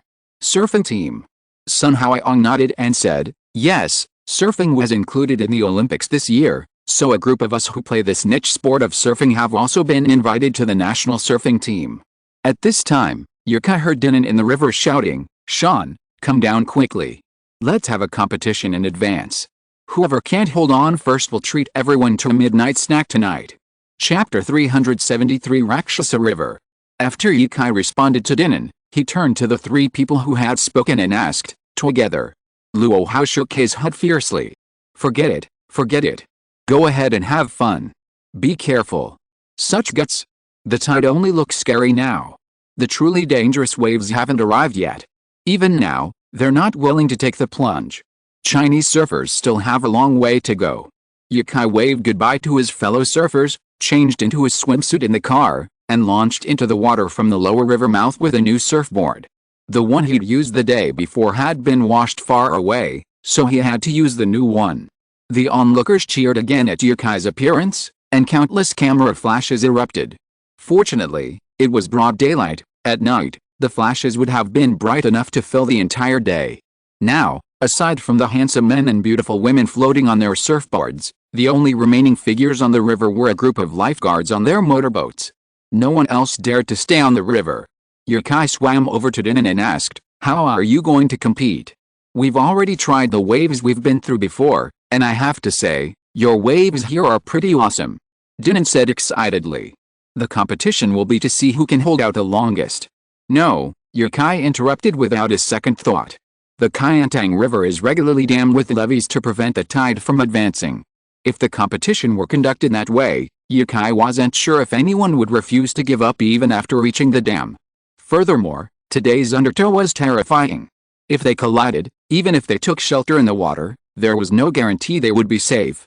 Although King Mu had taken care of insurance for everyone, Yukai felt it was best not to use it. Dinan thought about it and, perhaps believing Yukai's point, changed the rules after some discussion. They would follow a normal surfing competition, performing tricks on the waves for Dinan to judge. After all, Ben Dinan was a well-known judge, known to all surfers. Yukai couldn't participate in this event. He didn't quite understand the tricks they used during the competition, and he felt it would be difficult for him to maintain stability on the tide. If he tried to do a crest turn on the tide, he'd probably be swept away by the current. Dinan and the others discussed it among themselves and quickly came up with a schedule. Yukai also hurried to join the fun and donated $1,000 to the winner of this short competition. It wasn't much, but it was just a casual competition, and the prize was just icing on the cake, not something anyone cared about. Soon, a wave arrived, and a group of people rushed in. Each one riding their own wave from a distance of more than 10 meters, without conflict. The experts showed off their skills on the waves. However, some people, accustomed to surfing and new to the area, who looked down on the 1 or 2 meter high tide, were swept away by the tide. Some people with leg ropes were dragged forward for more than 10 meters, only to be rescued by lifeguards on jet skis after their boards were tossed behind them. Drinking a few sips of river water was inevitable, a truly unforgettable memory of Hangzhou for these people. Soon, only about 20 people remained on this particular wave. Surfing on a tidal wave is incredibly strenuous, and the people Dinan had invited quickly jumped in, giving up on this particular wave. They had to save their energy for the biggest wave of the day. To Yukai's surprise, the winner of their little internal competition was the petite-looking Shirley. Sitting on her surfboard, Yukai asked Shirley, "Will you still have the energy to surf later?" Shirley, unblushing and breathless, wore a defiant expression, "Don't underestimate women." No, I never underestimate women." Before 4 o'clock, the biggest incident was cramps from excessive nervousness, and there were quite a few of them, especially after each tide. The overwhelming current surged towards them, and if they didn't catch the wave and couldn't get on the board, they would be swept away, or even thrown off course. Then came all sorts of accidents, with cramps being the most common. They'd get cramps when the wave hit, and then, just as they came to their senses, they'd get them. Surfing here requires a certain level of skill and experience. Some newbies, seeing the waves aren't high, jump in with their boards, counting themselves lucky if they don't get knocked unconscious by the tide. As 4 o'clock approached, the Kingnu event management began to disperse the casual surfers. Motorboats crisscrossed the river, helping surfers back to shore, leaving only the expert surfers invited by Dinan and Yukai. He wanted to try, too. At best, he'd only make it a few meters before being knocked over by the tide. And the chance to surf here isn't always available. After today, the tides will only get stronger. In a few days, the Tangjiang River tides will be impassable for surfing. Even watching the tide requires standing far away. Yukai truly enjoys surfing. He doesn't seek any kind of fame from it, but simply enjoys the feeling of soaring through the air on a board. With a more thoughtful mindset, surfing is like a swordsman riding a flying sword. Feeling the power gradually brewing in the water, Yukai said, "It's coming." Everyone cheered up and swam in all directions. The distance between each of the 30 people was 15 to 20 meters, which was the best way to prevent accidents. After all, no one had a foot rope tied to their surfboards, and no one knew where they would fly to. From the shore, you can see dozens of people lined up in a line on the river, and a large number of motorboats were cruising in the distance, ready to deal with various accidents that might come. The river stretched out, and suddenly a white line appeared on the horizon. This was a huge wave caused by the collision of the water of Hangzhou Bay and Qiantang River. It was the strongest tide this week. It was extremely fast and arrived in front of everyone in the blink of an eye. The sound was also very loud, rumbling like thunder. At this moment, the faces of everyone staying on the river turned pale. Yukai had witnessed a similar scene 2 days prior, and armed with the passive skill of fortitude granted by the system, he forced himself to calm his nerves and said to them, "Get ready to catch the wave." Oh.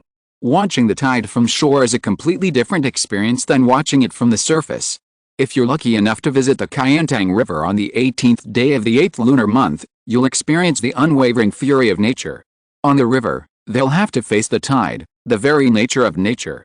At that moment, Yukai understood why the Qiantang River was known in ancient times as the Rakshasa River. Back then, the tide to the locals wasn't just a raging spectacle. It was a giant beast, ready to devour everyone. As this beast opened its mouth, ready to devour them all, everyone simultaneously grabbed the boards and caught the wave with incredible speed. In terms of mental fortitude, these surfers were definitely not inferior. Chapter 374. This young man is too brave. As soon as Yukai stepped onto his surfboard, the force of the tide suddenly propelled him forward, catapulting him forward at a speed even faster than the wave the day before. Everyone successfully boarded the wave, and applause echoed from the shore. But these sounds were completely inaudible on the river's surface. The roar of the tide drowned out all other sounds, as if the most ferocious beast was about to devour these puny humans. The surfers could only flee quickly. There were no fancy moves, and they didn't dare to try them. The only thing they could do was to stay ahead of the beast on their boards, outpacing it. The vast tide surged inland from the ocean, like a fearless spear, threatening to pierce the continent and reach the Atlantic. Yukai and his companions were like warriors trying to stop this spear. The tide whipped up a massive wave, the air thick with water droplets, and the wind was so fierce that it threatened to overturn their boards. But the wind and waves couldn't stop the brave warriors. On the shore, a group of elderly people who often played chess here watched from afar. Even old Zhang, whose legs were weak and confined to a wheelchair, stood up. It was a medical miracle. Old Zhang was over 70 years old and had never imagined that anyone could stay on the surface of the Kayantang River during the incoming tide. He had never even heard of surfing. Flying across the water by stepping on a wooden board? It was unimaginable to him. Yo yo yo yo. Holy crap. Hey, good fellow. Oh, you dare to play in this kind of water? Holy crap. Holy crap. Hey, hey, hey, hey. It's too dangerous. How can you still survive? Holy crap. Oh, this young man. Holy crap. How dare you? Who designed this? Holy crap. Isn't this playing with your life? Holy crap. I wouldn't dare do this even if I had $1 million. Holy crap. The other old men laughed. One of the old men who looked very gentle said, "This is called surfing. It is a popular thing abroad, but this sport was first spread from here." Professor Lee? You know this? Tell me about it. Professor Lee stroked his beard with his right hand, and after keeping the secret for a long time, he said with satisfaction, "Surfing has existed as early as the Southern Song dynasty in our country. Whenever the tide comes, the ancient people would play on the waves. This is the origin of the term surfers." At this point, Professor Lee shook his head and said, "I didn't expect it, I really didn't expect it. Hundreds of years have passed, and now there are finally people playing on the Kayantang River again, but the people have changed. They are all foreigners." You can't say that. There are also people from China, and he is the boss of the company that held this event. I heard he is very young, only 24 years old. Oh shit. Only 24 years old? He doesn't value his life too much? Shit. Stop it. Lao Zhang, your legs are not in good condition, sit down quickly. Professor Lee possessed considerable knowledge, but his age and poor eyesight prevented him from noticing that there was a Chinese surfer among them. He squinted, taking a long time to discern Yukai's position, though he couldn't quite make out his features. At 24, he'd become the boss of a company, surrounded by countless young people. Perhaps he was the trendsetter of this era. Guan Zuixiu stood before the camera, recording a video to be posted on Bilibili. She brushed her hair and said sweetly, "This is the Kayantang River International Surfing Festival being held in Qingniu, Hongzhou Yanjiang Wetland Park. From afar, we can see the tide forming a long, white chain in the center of the river, like a waterfall spanning both banks, rapidly advancing towards us. Yi Kai, leading a group of domestic and international surfing experts, is riding this tide." The streamers alternated between looking back at the surf and then back at their phones, undecided between the two options. Finally, they decided to just watch the surf in peace. That was what the streamers needed most right now. Countless tourists who had come here after seeing Yukai's Weibo post, as well as many fans who had come specifically to see him, felt the trip was worthwhile. Other idols wouldn't perform such thrilling exercises for you. But Yukai actually dared. It was so cool. He was just always late updating. He promised to live stream more often, but now it's been so long, and he's only posted a few vlogs. It's been a long time since he's done anything live stream. On the tide, some people gradually gave up surfing, and dove into the water. They were rescued by the arriving motorboats and brought to shore. The audience saw someone return and applauded. It was a female surfer. She didn't understand what the Chinese people were saying, but she could sense their concern. This made her feel a little ashamed, as she was the first of them to give up. Soon, a second person appeared, and then a third. Surfing such waves was incredibly difficult, much more so than waves over 10 meters high in the ocean. The tide surged like a galloping horse, rising and falling unpredictably. Surfing on such a current required courage, stamina, agility, and balance. None of these were lacking. Women were naturally vulnerable to physical strength. Yukai couldn't hold on any longer. He glanced around, but could see nothing but the tide. All he could tell was that no one was within 50 meters. He abandoned his surfboard and dove into the water. After being rescued by a motorboat, Yukai quickly asked, "How many people are ahead?" The motorboat driver said, "There should be only 2 or 3 left. The others have returned to shore." "Bossy, do you want to go back now?" "I'll wait for them." "Where's Bendenin?" "I haven't seen Mr. Dinin yet." He hadn't finished his words when Dinin suddenly appeared near the motorboat. He emerged from the water, wiped his face, wiped his eyes, and seeing Yukai, smiled and said, "So you jumped in before me." A motorboat approached and pulled Dinin up. They were almost at the limit Yukai had mentioned. Regardless of whether they could hold on, the remaining surfers quickly jumped in. Ahead lay the dike. When the current hit the dike, it would create an undertow, unable to break through. This undertow would be no weaker than the current tide, perhaps even stronger. The last person to dive was Obadiah, also an Australian. Seeing Dinin, he burst into laughter. "I finally beat you, didn't I? Haha, this wave is so cool, a straight run to the bottom." Even with a motorboat, it took a long time to get back to the event's lower river point. When they arrived, the cheers were deafening, and Yukai's fans screamed non-stop. Yukai quickly put on his clothes. If they kept screaming like that, he'd probably run out of oxygen. By then, the medical team wouldn't be able to treat the surfers, but instead would have to fire the first shot at the tourists. That was definitely not what Yukai wanted. The surfers excitedly shared their experiences, their faces beaming with joy as they pledged to return to surf the same spot next year. Yukai looked at the excited tourists and crowds at the scene and thought to himself, the first Kayentang River International Surfing Festival should be considered a complete success, right? Chapter 375 just start a live broadcast.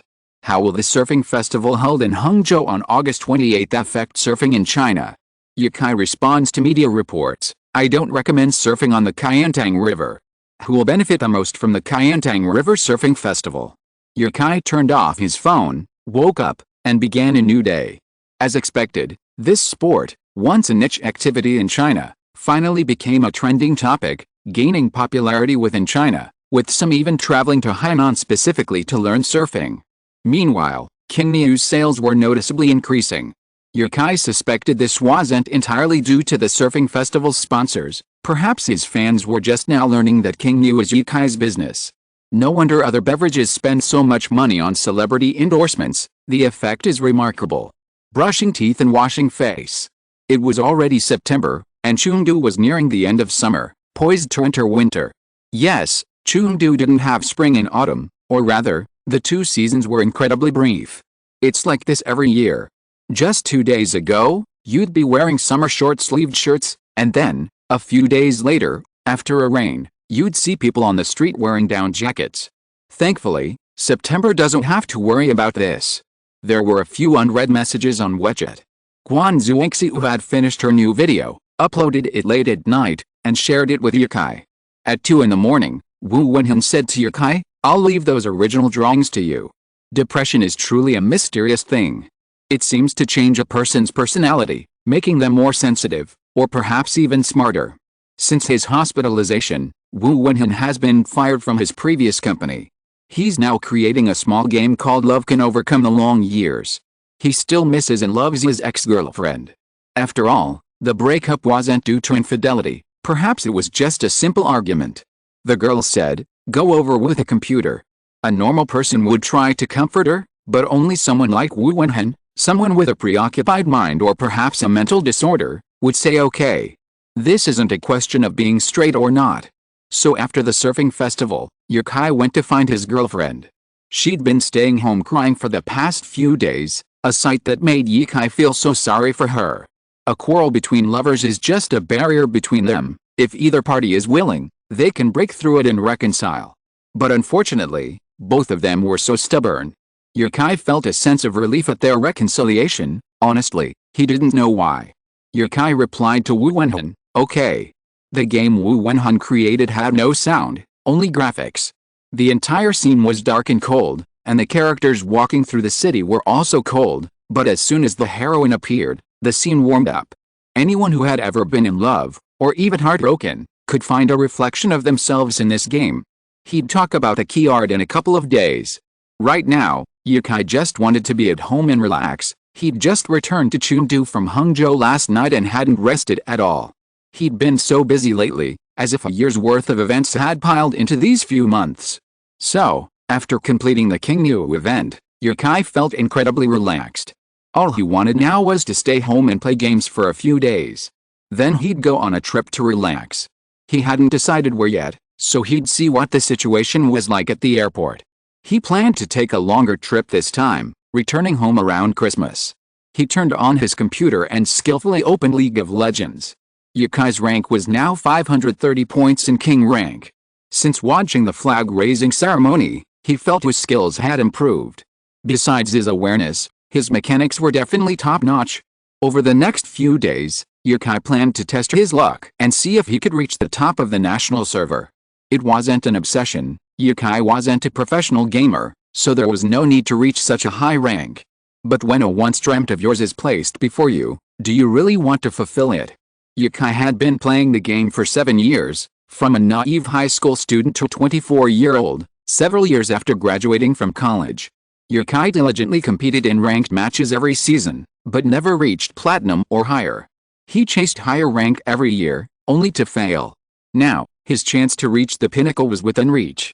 After Season 10 ended and the new season began, he doubted he'd have the same drive to push higher. The rift was changing. These past few days, a terrifying midlaner had appeared on Summoner's Rift. No matter who they were landing against, whether it was a famous streamer or a professional player, a high-ranking pub king or a cheater, they were all doomed to be killed by a single blow. This midlaner was incredibly dominant, his landing range extending beyond the mid lane to the jungle. This often caused the opposing jungler to collapse, leaving his own jungler to focus on the side lanes. Every game was won, and Yukai's game page was filled with rows of green MVPs. The entire Chinese server was on edge, and whenever the account Last Night Flowers Fell and Bloomed was online, queue times would at least double. Meanwhile, Yukai had already reached King rank with 1,597 points, ranking third in the country. With a clang, the hero selection screen appeared. Character IDs appeared, revealing 2 of the 5 to be streamers. Streamers' IDs are easy to spot, as they're preceded by the platform they're on. As soon as they entered, one streamer said, "Ashuan Prophet?" They're lying. Another noticed Yukai's ID and asked, "Is that brother you in the middle lane?" Yukai paused, then typed, "Do you know me?" No. Brother you've been live streaming games before, right? Someone in my stream room is a fan of yours. He gave me a super rocket and asked me to remind you to go live.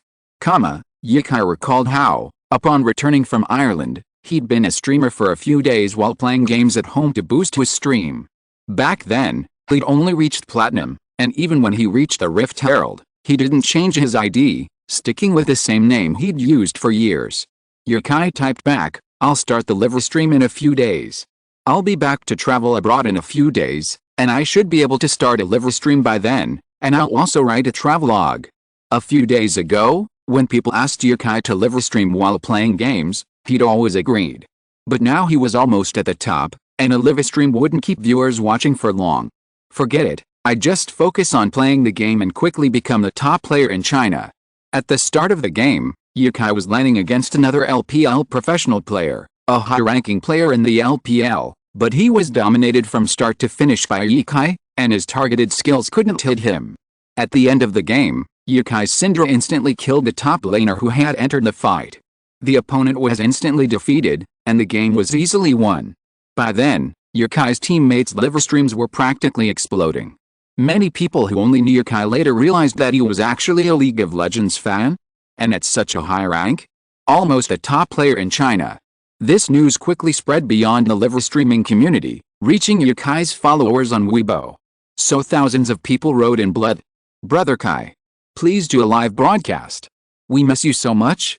Transition plot. Please vote for me. Please subscribe. End of this chapter.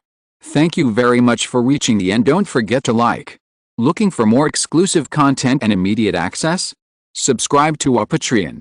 Remember, every like, subscription, or donation encourages us to continue. Thanks to everyone. See you in the next video.